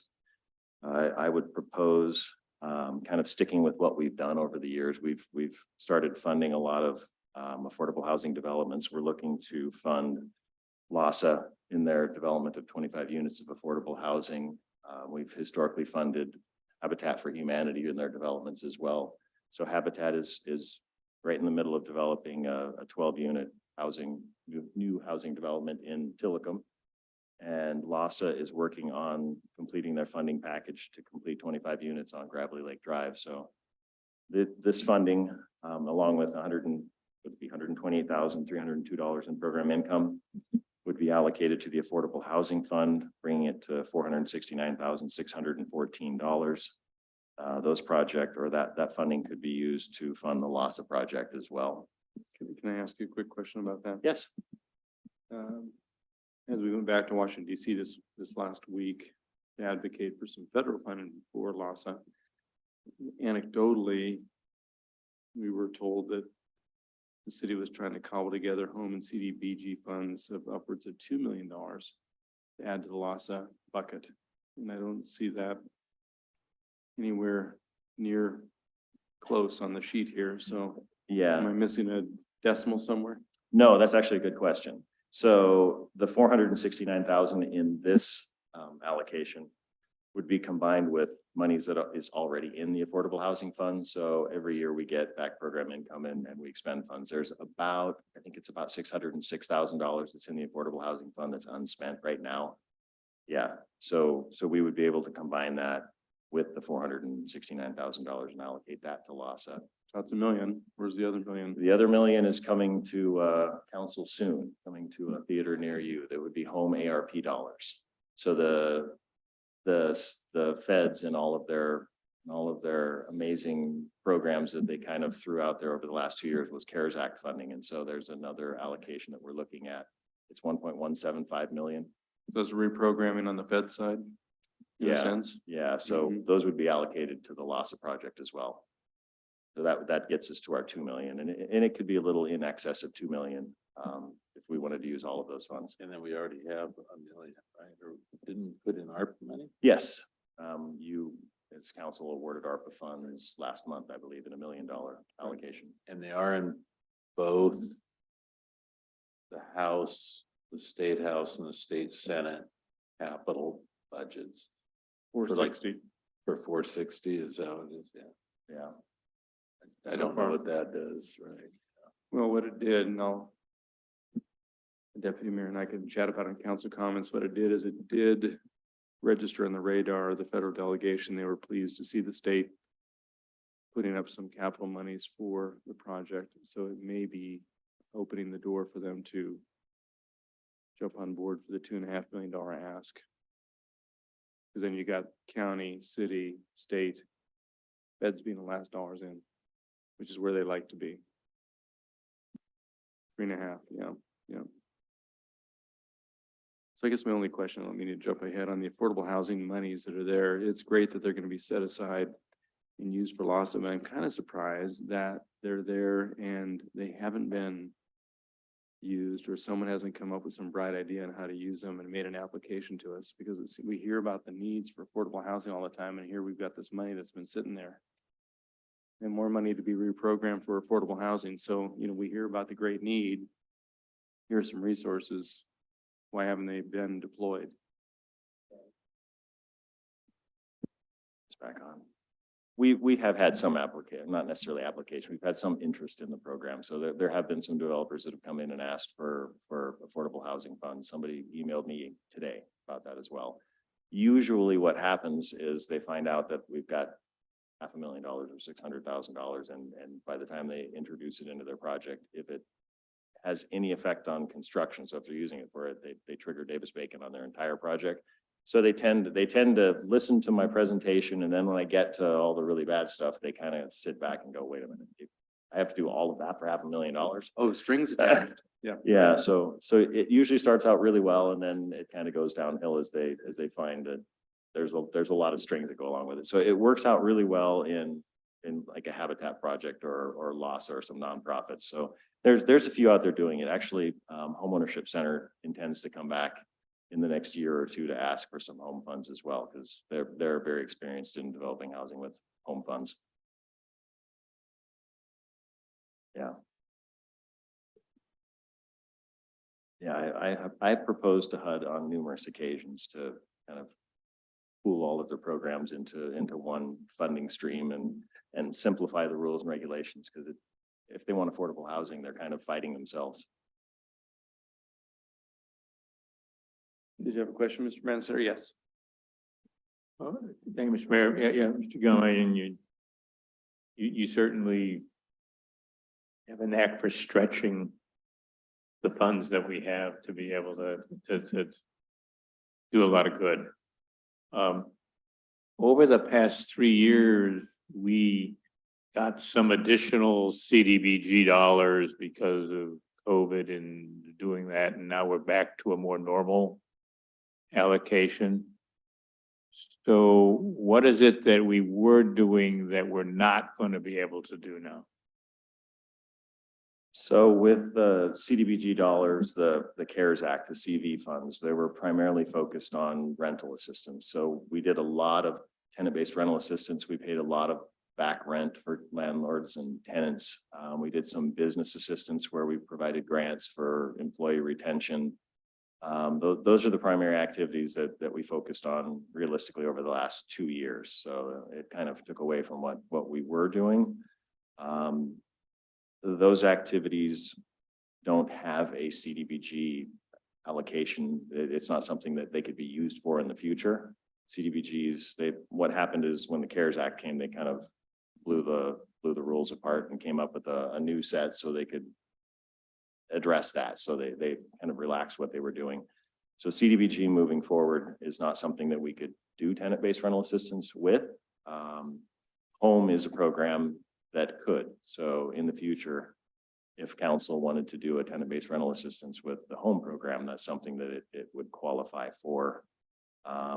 Typically, it's development of affordable housing or support of affordable housing or those types of things, but that's the one thing that we would not be doing moving forward. Regionally, is there still some availability of that type of assistance, even if it's not being provided by the city? Most of those funds have dried up. The county provided nearly $60 million for that, and those funds are gone. They I think in the last 2 weeks opened up another program for foreclosure prevention. So it's not necessarily tenant-based rental assistance where they're paying back rent, but they are helping out to pay some of the bills that people are being evicted for. So there isn't tenant-based rental assistance. Money's out there, and I don't foresee a huge pool of them coming in the near future from any of the agencies in Pierce County. So you mentioned that home funds might be used for this if it persists to be a serious problem with unmet need. Would that be something that we build into a couple of years from now into the next 5-year plan?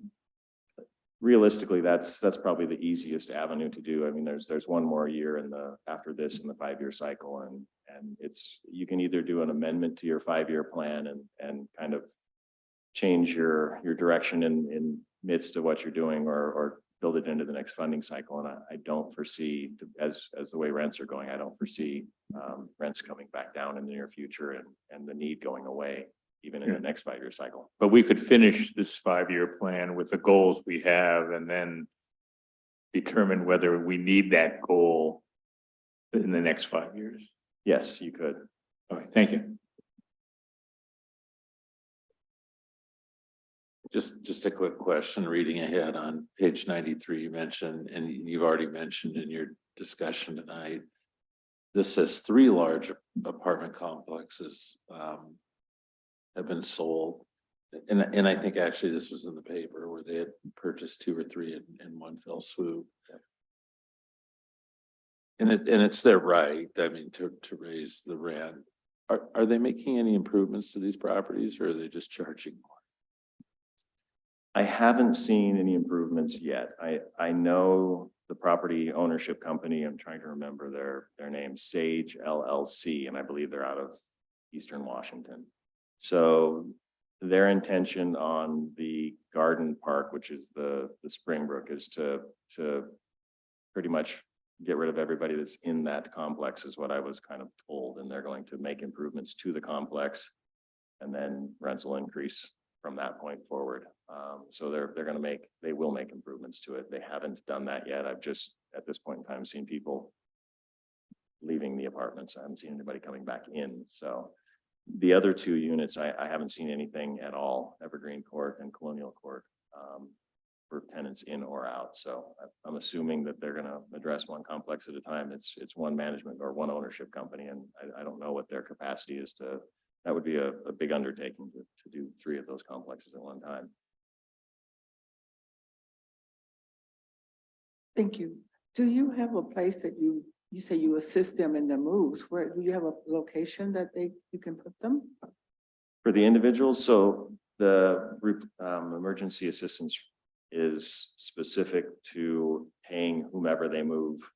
So whether it be a new landlord or whatever they move into, we pay that person directly. So we don't necessarily have I wish there was a inventory out there of all the affordable housing complexes. Unfortunately, nobody's put that together.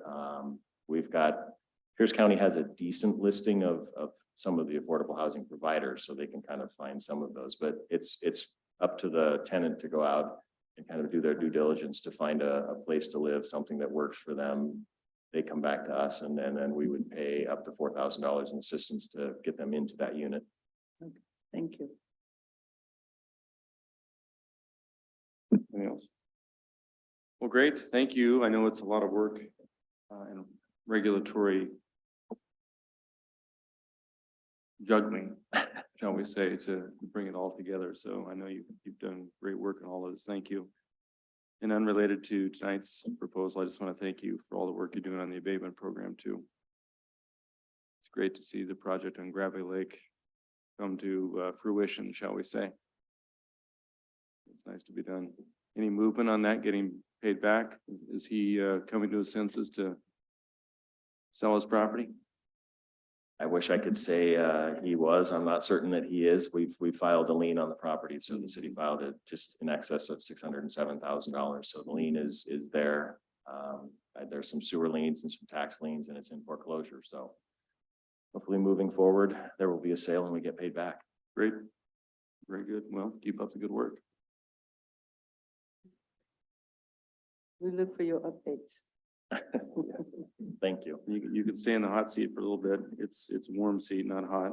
It's a friendly crowd here. Rental housing safety program update. That's next. All right.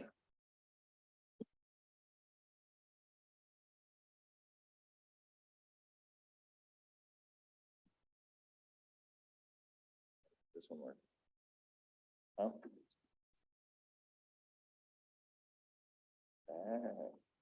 Again, it's what happens when you haven't been here at the city for a while. You forget how to work the components. So before you, I wanted to kind of go through 2022's rental housing safety program. This is year 5 of your rental housing safety program, kind of making full circle and bringing things to a close and starting up the next 5-year cycle. So a lot of this will be kind of similar to what you've seen before. There aren't any huge landslides or any great shifts that we've seen. Fairly consistent program. 2022's rental housing safety or rental housing units are fairly consistent each of the years that we've presented this. They're pretty well scattered throughout the city. By and large, most of the rental units are single family in the city's rental housing stock. Not necessarily the most units, but the largest number of properties themselves. So in 2022, we've had a fairly consistent registration percentage to what we did last year. So in 2022, we registered 1,854 properties. We're finding that to be, I mean, when I look at the 5-year cycle, it seems to be that we've kind of settled out at about 1,750 to 1,900 properties. It does show on these pie charts that there's 342 unregistered, and most of those, by and large, that we've been finding are single family properties, and they change hands fairly rapidly. So we may have identified 342 properties that were a rental last month or the year before and have since changed hands. So they may not necessarily be unregistered. They've just changed hands. Rental units shows kind of a similar scenario. So we did register 11,637 rental units. And that, again, as I mentioned on a kind of the 5-year cycle, that seems to be kind of the average. It's about 10,500 to almost 12,000 rental units, somewhere in that ballpark, are fairly consistent every year. And as I mentioned, the property types, you can see by and large, the largest percentage of actual rental properties is single family. And then a duplex, single family and duplex is the lion's share of rental properties. The lion's share of rental units obviously would be in the 3 units and larger. One of the largest complexes would be like Village at Sealy Lake, which is about 500 rental units. So there are some large complexes in the city as well. Rental inspections by property type.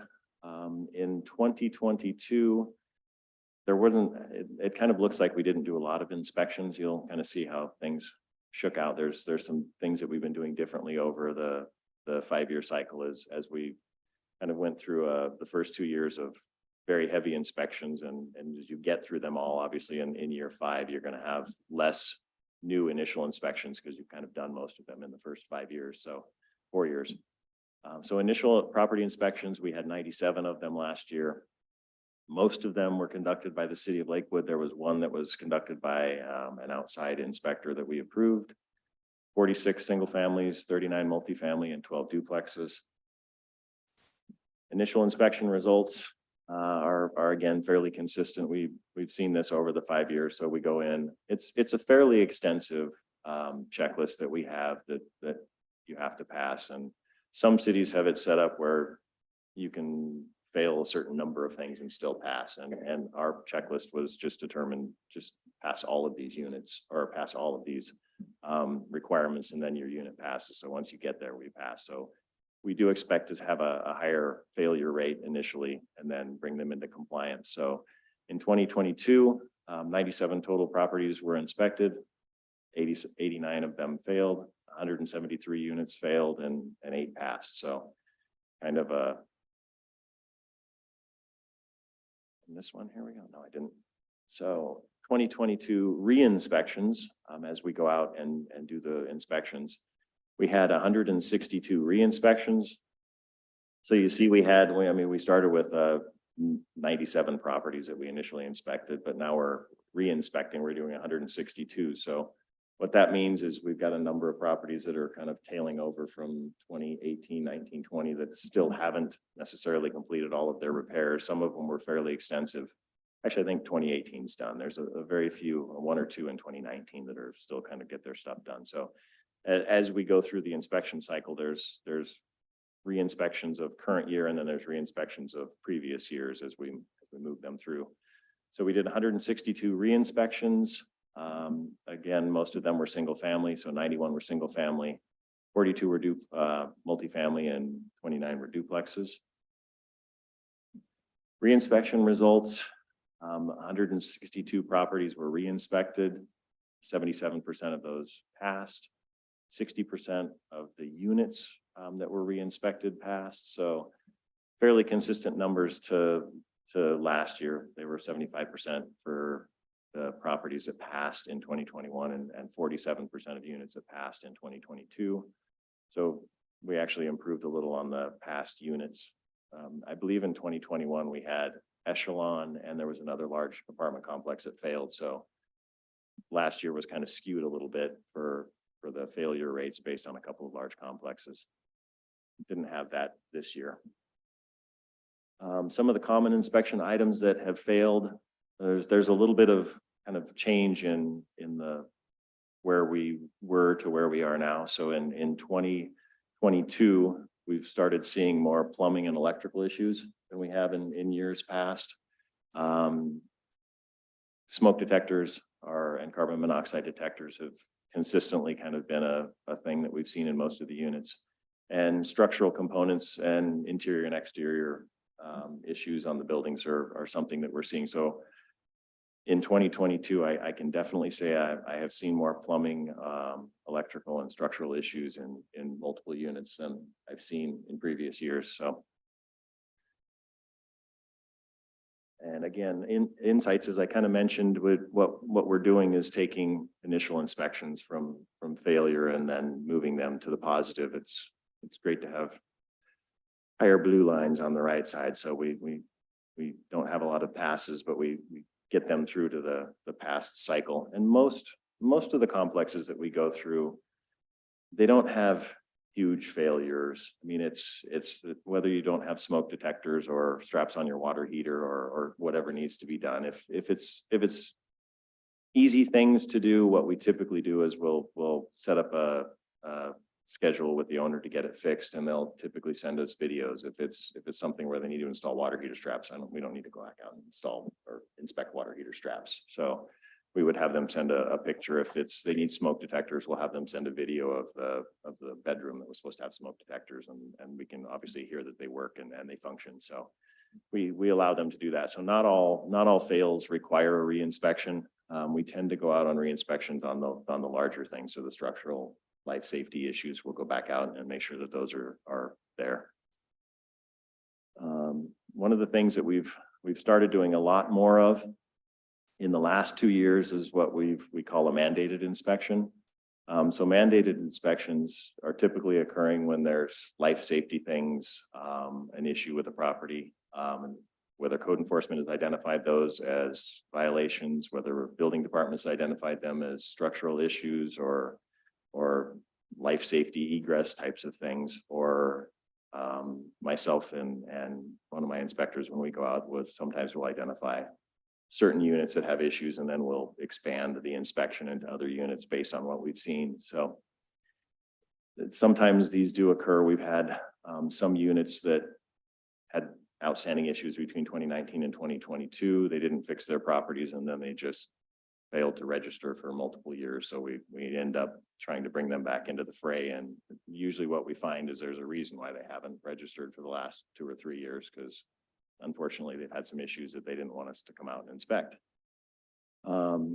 So these come to us, again, as I mentioned, they can come through the tenant, they can come through the landlord, rental housing safety program staff, code enforcement staff, building staff. Amazingly enough, we do get a decent amount of requests from property owners who've got issues with tenants not maintaining their property and causing them issues. Not necessarily as many as tenant side, but we do have some landlords who call in. And as I mentioned to anybody when we're inspecting something, I mean, we're an impartial body. We're here to make sure that you meet the requirements of the rental housing safety program. It's not who's causing the issues. I need you to get to compliance. So we try to work with landlords and tenants fairly to get them to compliance. And sometimes you have to have a hard conversation with some people once in a while, because they expect things to be done and they may be causing the problem. So. Thank you, Mr. Mayor. Jeff, 13 in 2021, 13 total mandated inspections, 2022, 73. Is it just the end of COVID has been the big pusher on that, or is there something else going? Yeah, it's when I put this together, there's some slides that we'll go through later that I'm starting to call the COVID curve, because I've never seen slides or the curves do what they're supposed to do. I mean, typically you see in any curve and in anything that you're doing, you'll typically see kind of a random, or not necessarily random, but a slow uptick or a slow down in different ways that the trends work. You don't typically see V's in curves. So some of it, to answer your question, is probably COVID related, and you'll see some of that a little bit later. So we had a number of apartment complexes in 19 and 20 that, as I mentioned, they just didn't register. They didn't finish their properties, and they kind of fell off the map. Some of that was because they couldn't get into apartments where tenants were just not letting them in. So those are understandable. And some of it was just a complete, just disappeared, just didn't fix properties. So what happened is we got a lot of calls from tenants, code enforcement, and even the building department over the last 2 years to kind of go look at properties. So when they do go out there, they'll mention to us, hey, we saw this or this, so we'll schedule an inspection. And we usually start with 1 or 2 units. If it's a tenant who complains, we'll go out and look at that unit, and then kind of ascertain from what we've seen, do we need to look further into the apartment complexes and do more inspections? So if we see something that's warranted, one of the mandated inspections that I went to recently was at Southern Pines Apartments, which is, I wrote the address down because I never remember it. It's 8333 32nd Avenue South. So kind of in the Wards Lake area. Went out and had a tenant who called in, and she said she was having issues with mold in her apartment. It's coming through the walls and water damage, multiple years of water damage. So went out and looked at that unit. The neighbor next door let me into her unit because I couldn't necessarily see what was going on.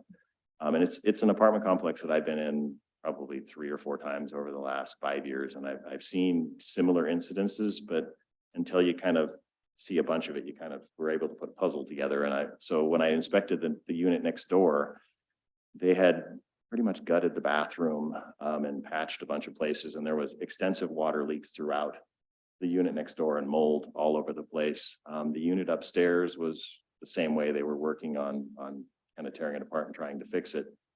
And when I got into the unit next door, I was able to, they left one patch open and I could see they had gray piping in there. And gray pipe, the building was built in the 60s to 70s, somewhere in that ballpark. No, it was later than that. I think it was the 70s. Gray piping to me, when I see it in a building, is polybutylene piping, and polybutylene was used in 1970 to 2005. And polybutylene piping is notorious for failing under highly chlorinated environments. So when you're running the water through it for a number of years, it gets pinhole leaks in it.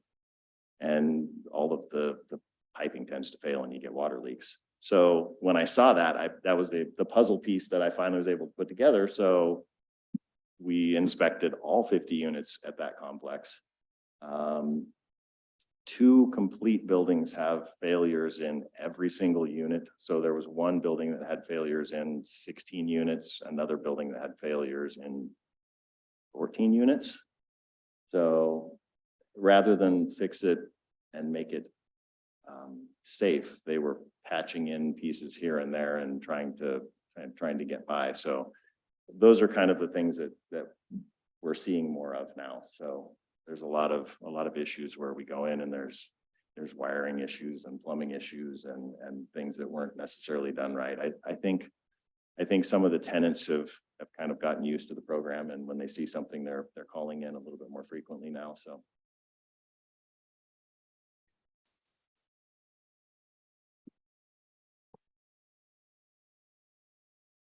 Minimum code requirements for plumbing. So what the part that Jeff's not saying is they're going to have to replace the plumbing with new plumbing. We estimate that's $250,000. I was suspecting whether or not they would do the work because of the age of the apartment complex, but they are. So that tells you something about what the rental housing safety program is accomplishing that otherwise we would have not known. So they have decided to go forward with replacing, and they're gonna have to replace it all everywhere. Wow.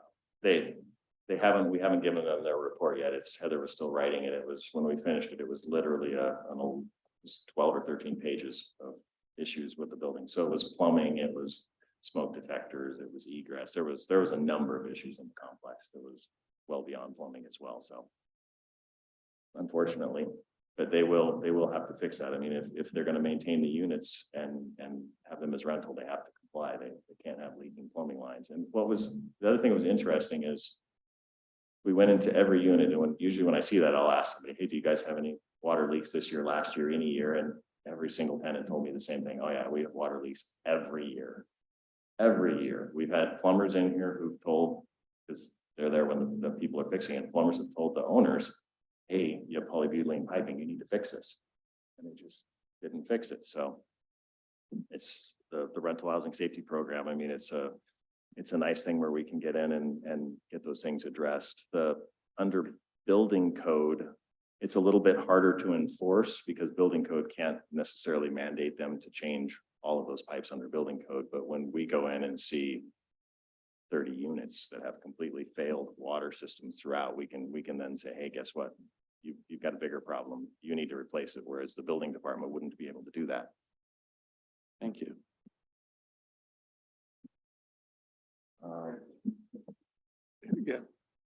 Yes, Mr. Gum.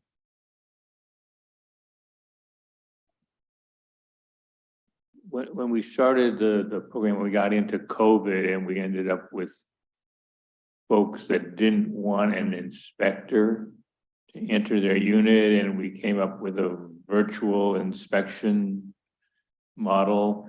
Now that we're further down the road from that, are we continuing to offer that option to tenants? Yeah, we haven't had, I believe we've only had 1 or 2 that have asked not to have us inspect, and we'll either offer them to do it. We can have the landlord or them walk through with the video camera and show us things that we need to see, or we'll just inspect a different unit. So if it's a multi-unit complex, we can just tell them, hey, we picked you at random, we can pick another unit at random and we move on. And what percentage of inspections are being done by third-party inspectors, not by a city inspector? Very, very low. Last year, we only had 1 that was inspected. If it's a re-inspection, we require the city to do the re-inspection. If it's initial inspection, either can. For whatever reason, most of those requests have been made to the city to do the initial inspections, and I don't know why they're not choosing the private inspectors. I know one reason recently they haven't been choosing them. Our rental housing website's been down since we crashed and we haven't gotten it back up. So there's not an easy way for somebody to find those individuals and have them booked for a rental inspection, but I don't foresee it even in the future. I mean, it hasn't been a really largely prescribed tool for renters owners to have their rental units inspected. And has there been any maturation of building codes that are going to, in the near term, cause us to have to make some edits to the inspection sheet? I don't believe so. I haven't read all of the international existing property code and property maintenance code. Those are the two that primarily we've kind of modeled our code around, but I've read most of them and just kind of looked at the new additions, and I don't see anything coming right now. And the thing that ICC always talks about is sprinkler systems moving forward for residential properties. And I hope, I mean, as great as that is to protect people, I hope that is delayed a little bit further because it does increase the cost of development, and it would do so for this. It would change kind of the whole table for rental housing and single family housing. So there aren't any now, but there's some big ones potentially that may be looming. So, and how much of a subject matter expert and resource to other cities that might be starting up inspection programs have you become? I would say we're pretty well out there in helping a number of jurisdictions. We get, trying to think of the last two that we helped. For some reason, the cities escape me. My brain isn't working on names today, but we recently helped, I think it was Auburn. It was somewhere around Auburn. I wish I could remember the name. There was two of them that did come, two city employees that did come to myself and one of my colleagues and asked us kind of what we're doing. The other thing is the health department has had a very large interest in what we're doing. The health department has offered to have they've got some funding for someone to do some data analysis for them. So they were looking to hire an intern, and they've offered to have that intern kind of analyze our data and organize our data and use that, not necessarily to kind of get the word out, just kind of figure out what's going on and how our programs kind of affected the rental environment in the city of Lakewood. So it's something that's kind of out there, and we've been thrust out in the forefront and have educated a few other cities on kind of what we're doing. Well, I think you enhance the city's reputation by being that knowledgeable expert helping others. Thank you. Good. That was a good question. Very briefly, because Jeff and I have talked about this, but we are going to be looking at modifying our rental inspection properties for emergency or shelter housing. That's something that we're working on. We don't have that quite ready yet. But as we get into more permanent supportive housing, emergency housing, that kind of stuff, there needs to be some sort of limited form of an inspection process. So that's one of the work items that we will have. Let's get going here fairly quickly so we don't keep you here all night. Yeah. Oh, go ahead. Just a quick question. As you've gone through these inspections and find that there are significant repairs needing to be done, are tenants typically displaced for this, or what does that mean to folks who are trying to live there? Another good question. So the slide that I was going to go through, typically we try not to displace the tenants. Depending on the severity of the failure of the unit, sometimes we have no choice but to displace the tenants.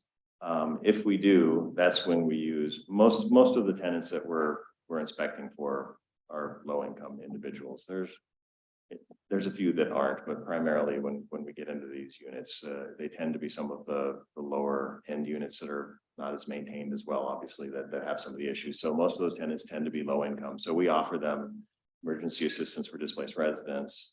We can help them move. We've offered some of them the emergency payments programs to help them pay some of their back bills. So we do that as well. The first step though is when we do go out there to a unit that's unsafe, I notify the landlord and they get a list that says, here's all the issues that make your building non-compliant. If they can fix it, if it's a reasonable turnaround and we can give them that leeway, we try to do that. If it's completely unsafe, we do post it illegal to occupy, usually the next day. And then we'll send the landlord a notice under RCW 5918-085. There's a provision for relocation assistance. So if the landlord knowingly does not make repairs, then and he knew of the conditions or she knew of the conditions, then they're responsible to pay relocation assistance. So we've been very successful in sending out those notices to landlords. I would say that I'm trying to remember the number. I'm seeing the file in my computer. There was probably 12 to 14 properties that we did that with last year. This shows that there was illegal to occupy 8. No longer rental was 1, abatement was 3, and code enforcement was 8. So there was about 12 properties and probably 17 or 18 different units that we were able to get relocation assistance from. So it's a fairly easy process to do. It's a couple of letters. The landlords usually step up and will pay them. If they don't, then the city reimburses and goes and collects from the landlords, and every single time they've paid us back. So it's been a nice tool to have. And as most of you can see, most of the properties when they do the mandated illegal to occupy last year was kind of the big thing that we saw. In 2022, we've gotten 34 of the 73 units, so about half of them we've been able to get them back to compliant. And then there's a number of them they're still working on. So the number of illegal to occupy on a percentage basis has gone considerably down.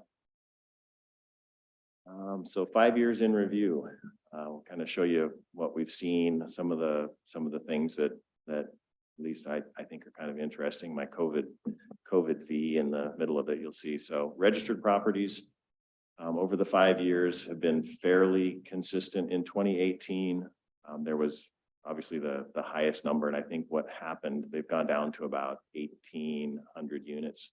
But I think what happened is a number of single family properties over the 5-year cycle have sold and they're no longer rentals. So, and then the rental units went up substantially from 2018. There was a big learning curve to kind of get people in there and get them registered. And we peaked in 2019 and have been fairly consistent with 11 to 11,500, somewhere in that ballpark, number of units registered every year. Inspected units, properties by year, the bulk of the properties were inspected realistically in the first 2 to 2.5, 3 years. So there was a large amount of inspections that we did initially, and they've kind of tapered off since then. So units as well, the largest units were done originally, and now what you will see in the next 5-year cycle is the same curves. I mean, once you've gone through the program, you've got a 5-year inspection cycle. You have to start over again in year 5 after your compliance. So the next 5 years, we expect the same curves just to occur from this point forward.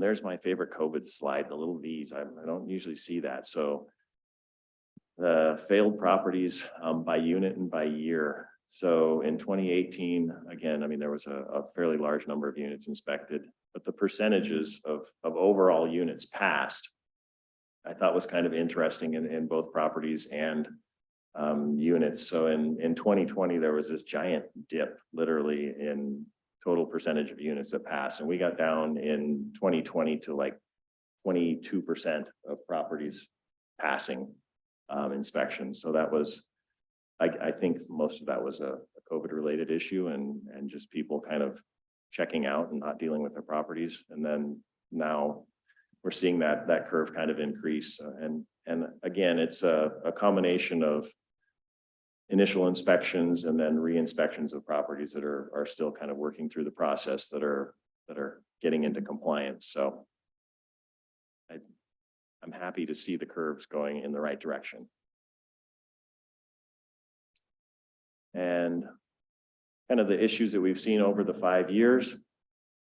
One of the things that in 2018, I mean, we were seeing a lot of smoke detectors, water heaters, and GFCIs was kind of the big thing.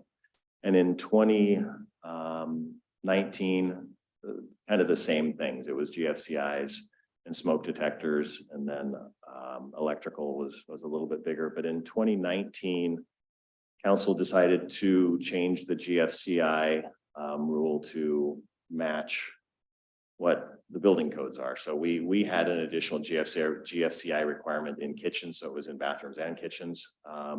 We changed it to be just in bathrooms. So properties built 1975 or newer would have to have both 1975, or older would just be able to keep with the bathroom GFCIs.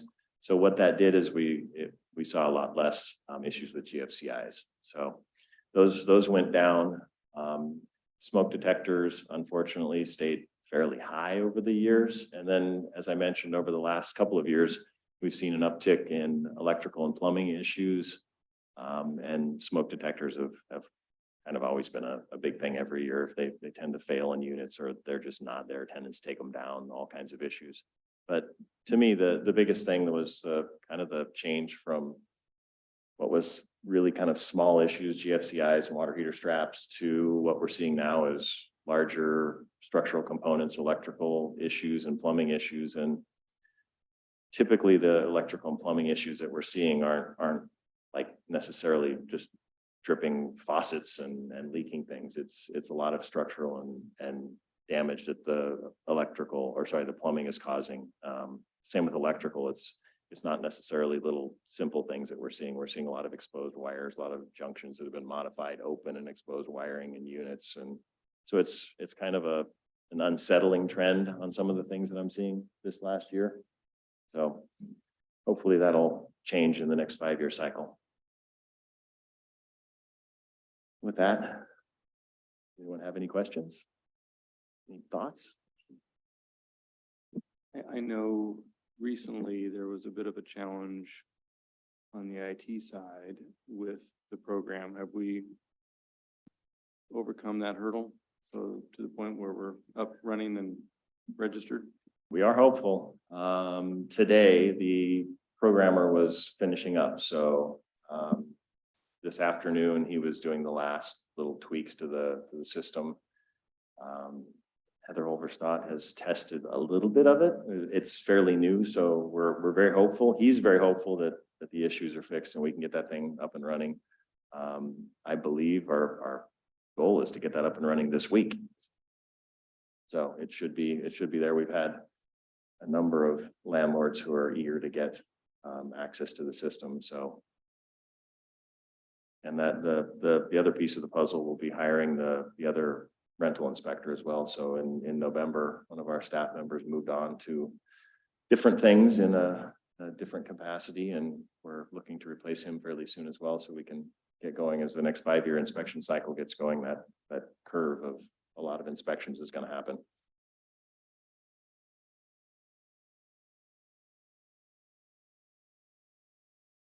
Well, as always, this is a significant program, a policy initiative, now 5 years old, and it seems to be bearing some fruit, right? You guys feel fairly comfortable that we're heading in the right direction and we're achieving the results we hope to achieve? As a matter of policy to sustain affordable housing, right?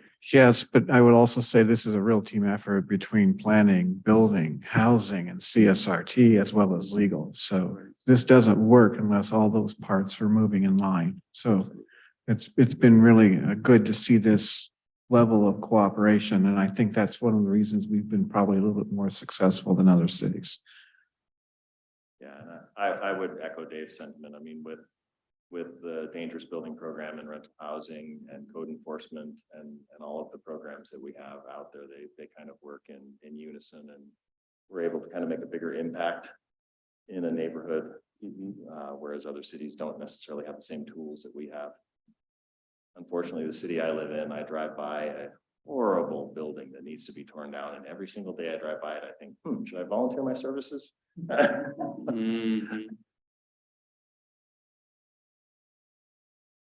Well, if nothing else from council. Thank you again for the overview tonight and the good work on it. Okay, on your agenda sheet tonight, you see the items tentatively scheduled for next week's regular city council meeting on April 3rd, including a couple of proclamations, our youth council and Clover Park District school reports, and a few items for the consent agenda as well. So with that, Ms. Kraus, the floor is yours to provide a report by the city manager. Sure, I really have just a few items and it's all related to the upcoming events. On March 29th at 11:30 a.m. to 1 p.m. at the Community Health Care is the 2023 Annual Lunch and Laughter Luncheon at the Hotel Murano. On April 1st, between 10 and 11, we have the Motor Avenue Plaza Public Art Ribbon Cutting event. On April 15th and 16th, we have the Spring 2023 Community Cleanup between 8 a.m. and 2 p.m. On April 26th, between 7:30 a.m. to 9 a.m. is the LASA fundraising event at the McGavick Center. And finally, on April 27th, between 6:30 p.m., starting at 6:30 p.m. is the 101st annual meeting of the Lakeview Light and Power Corporation. At Lakewood City Hall, City Council Chambers, the city manager will be providing an abbreviated State of the City address at that event. And that's all I have. Thank you very much. Any questions of Ms. Kraus? Great. If not, we'll turn to council comments and we'll start with Mr. Brandstetter.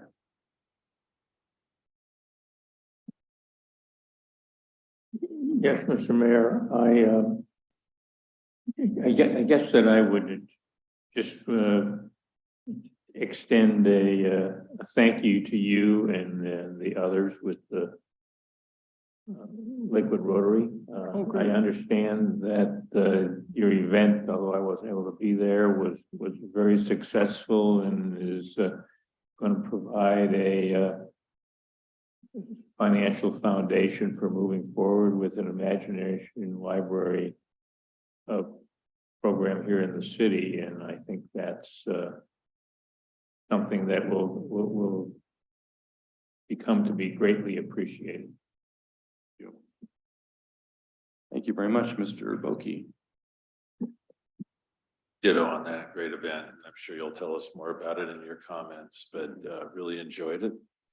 And glad this thing is rolling forward for our kids in the community. Mr. Lorcell. Thank you. I just want to extend my appreciation for everyone who came to speak today. It's clear the members of our city really care about what they're doing here, and they're making a difference in our community. So I appreciate it. Great.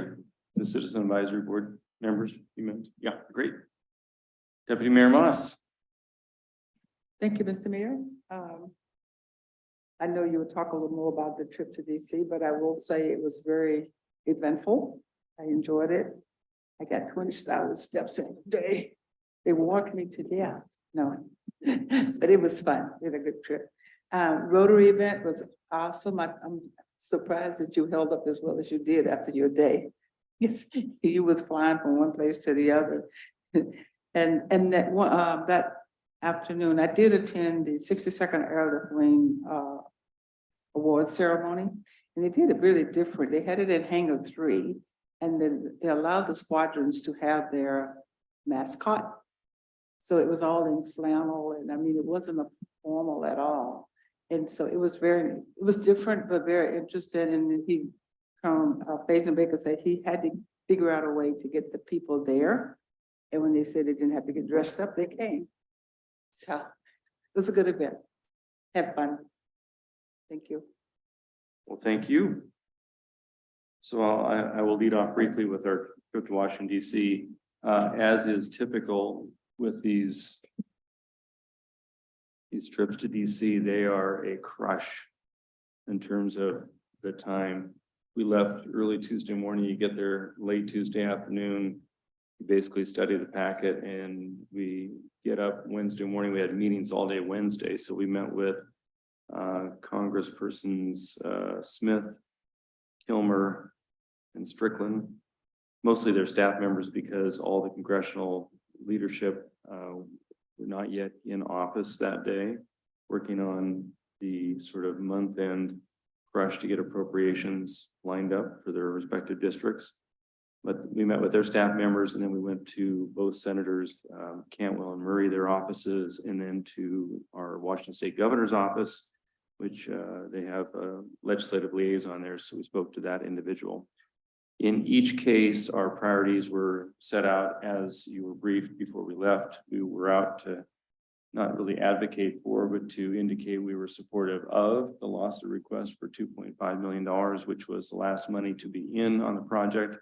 It has a certain appeal to the federal appropriators if they recognize that the local city, the county, and the state are significantly in on an affordable housing project like that. So we received fairly positive word from Congresswoman Strickland's office, and Hector, the gentleman who kind of runs that side of her legislative agenda, that our losses program proposal was quite strong.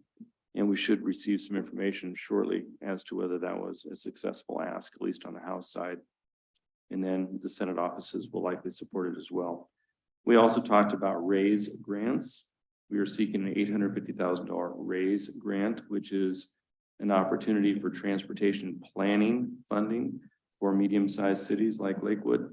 The RAISE grant that we are seeking is to help with our planning and planning coordination for the Green Loop in the Central Business District, which we expressed was significant because of it's an area that's historically been somewhat economically disadvantaged in Lakewood. And as a city coming out of a 1996 incorporation with a lot of work to do for infrastructure improvements, this is a critical component for us. And that was well received. And then on the military side, we worked on the clear zone issue again, and generally transportation impact issues because of our work with Joint Base Lewis McChord. So all of our priorities were well received, and we had good conversations, and I think we'll, continue to plant seeds that bear fruit. So that was a fun, long day. And then we got up Thursday morning, and Deputy Mayor and I hopped on the plane at 8 in the morning and got to SeaTac around 12:30 or 1, and we hung around a little bit. I raced back to Lakewood, dropped off my bags, picked up a bag, raced back to the airport, flew to Spokane, quickly spent the night in Spokane, got up the next morning, spoke to 1,000 high school students at North Central High School, where I was honored with a little distinguished alumni award with another woman from 1968. And it was an opportunity to address, leadership and hopes and dreams and vision for students from an inner city school that I went to as a public school kid. And it was kind of fascinating to talk to them. We had a reception afterwards. And so it was a good event. And I was touched by it. So that was great. And then of course I raced back to my brother's car. We raced to the airport, and I got on the flight here, and I raced down to the McGavick Center and helped put on the auction. And it was quite a night. So I think I probably had a total of 3 hours sleep a night for 3 nights.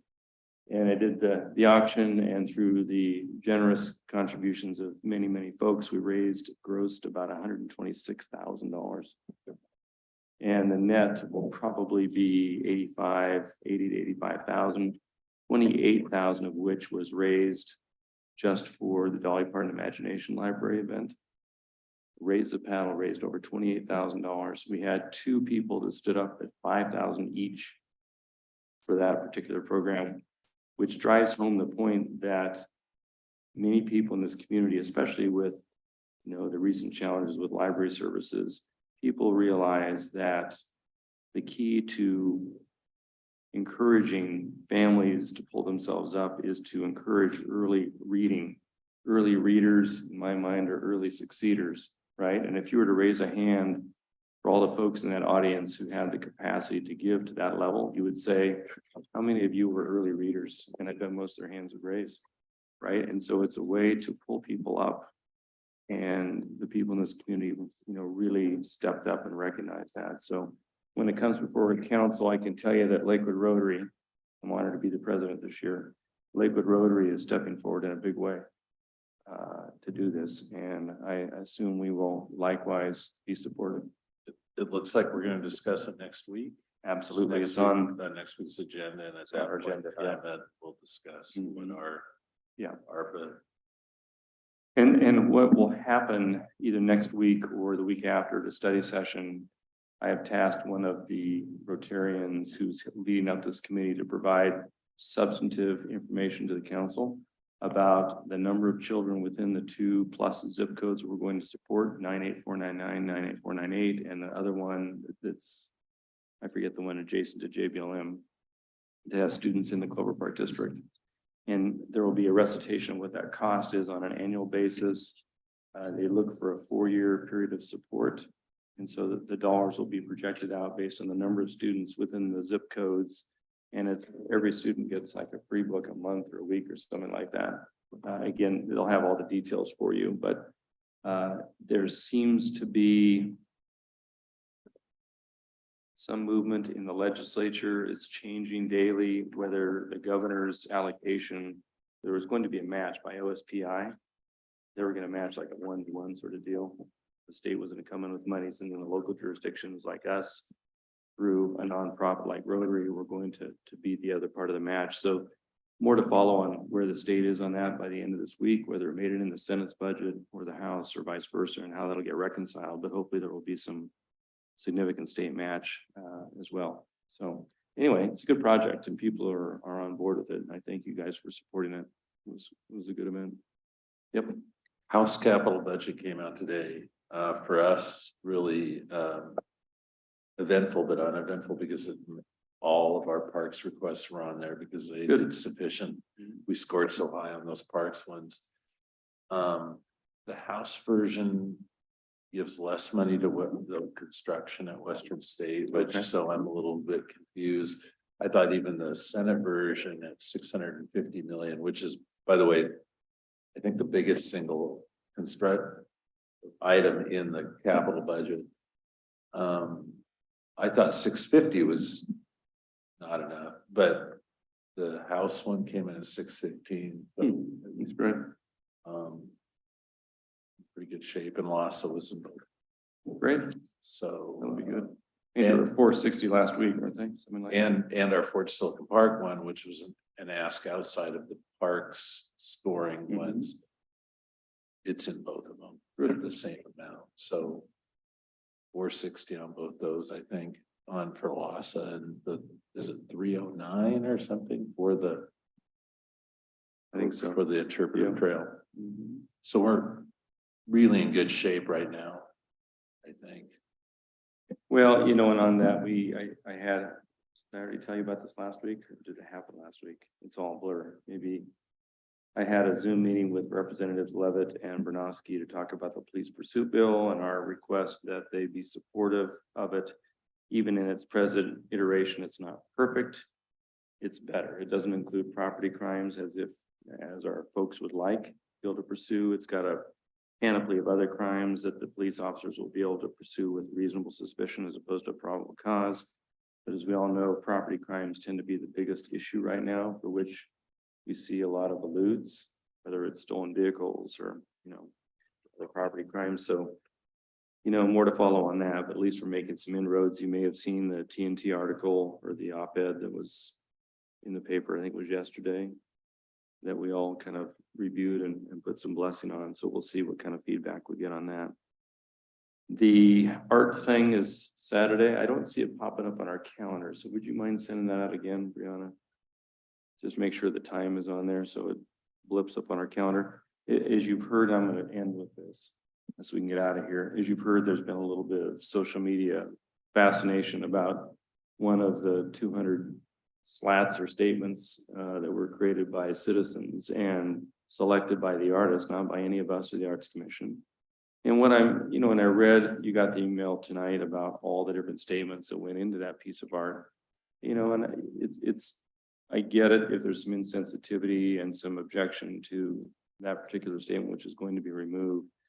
But I will be doggoned if the goodwill of so many people, including members of the Arts Commission and the artist and this body here, if that goodwill is going to be dampened by a bunch of folks coming to protest one statement, albeit poorly worded.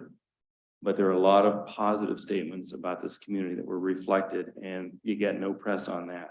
It's the one that people jump on, so they can spin 5,000 times if they want. But I'm going to be there to redirect their attention in a positive way on Saturday.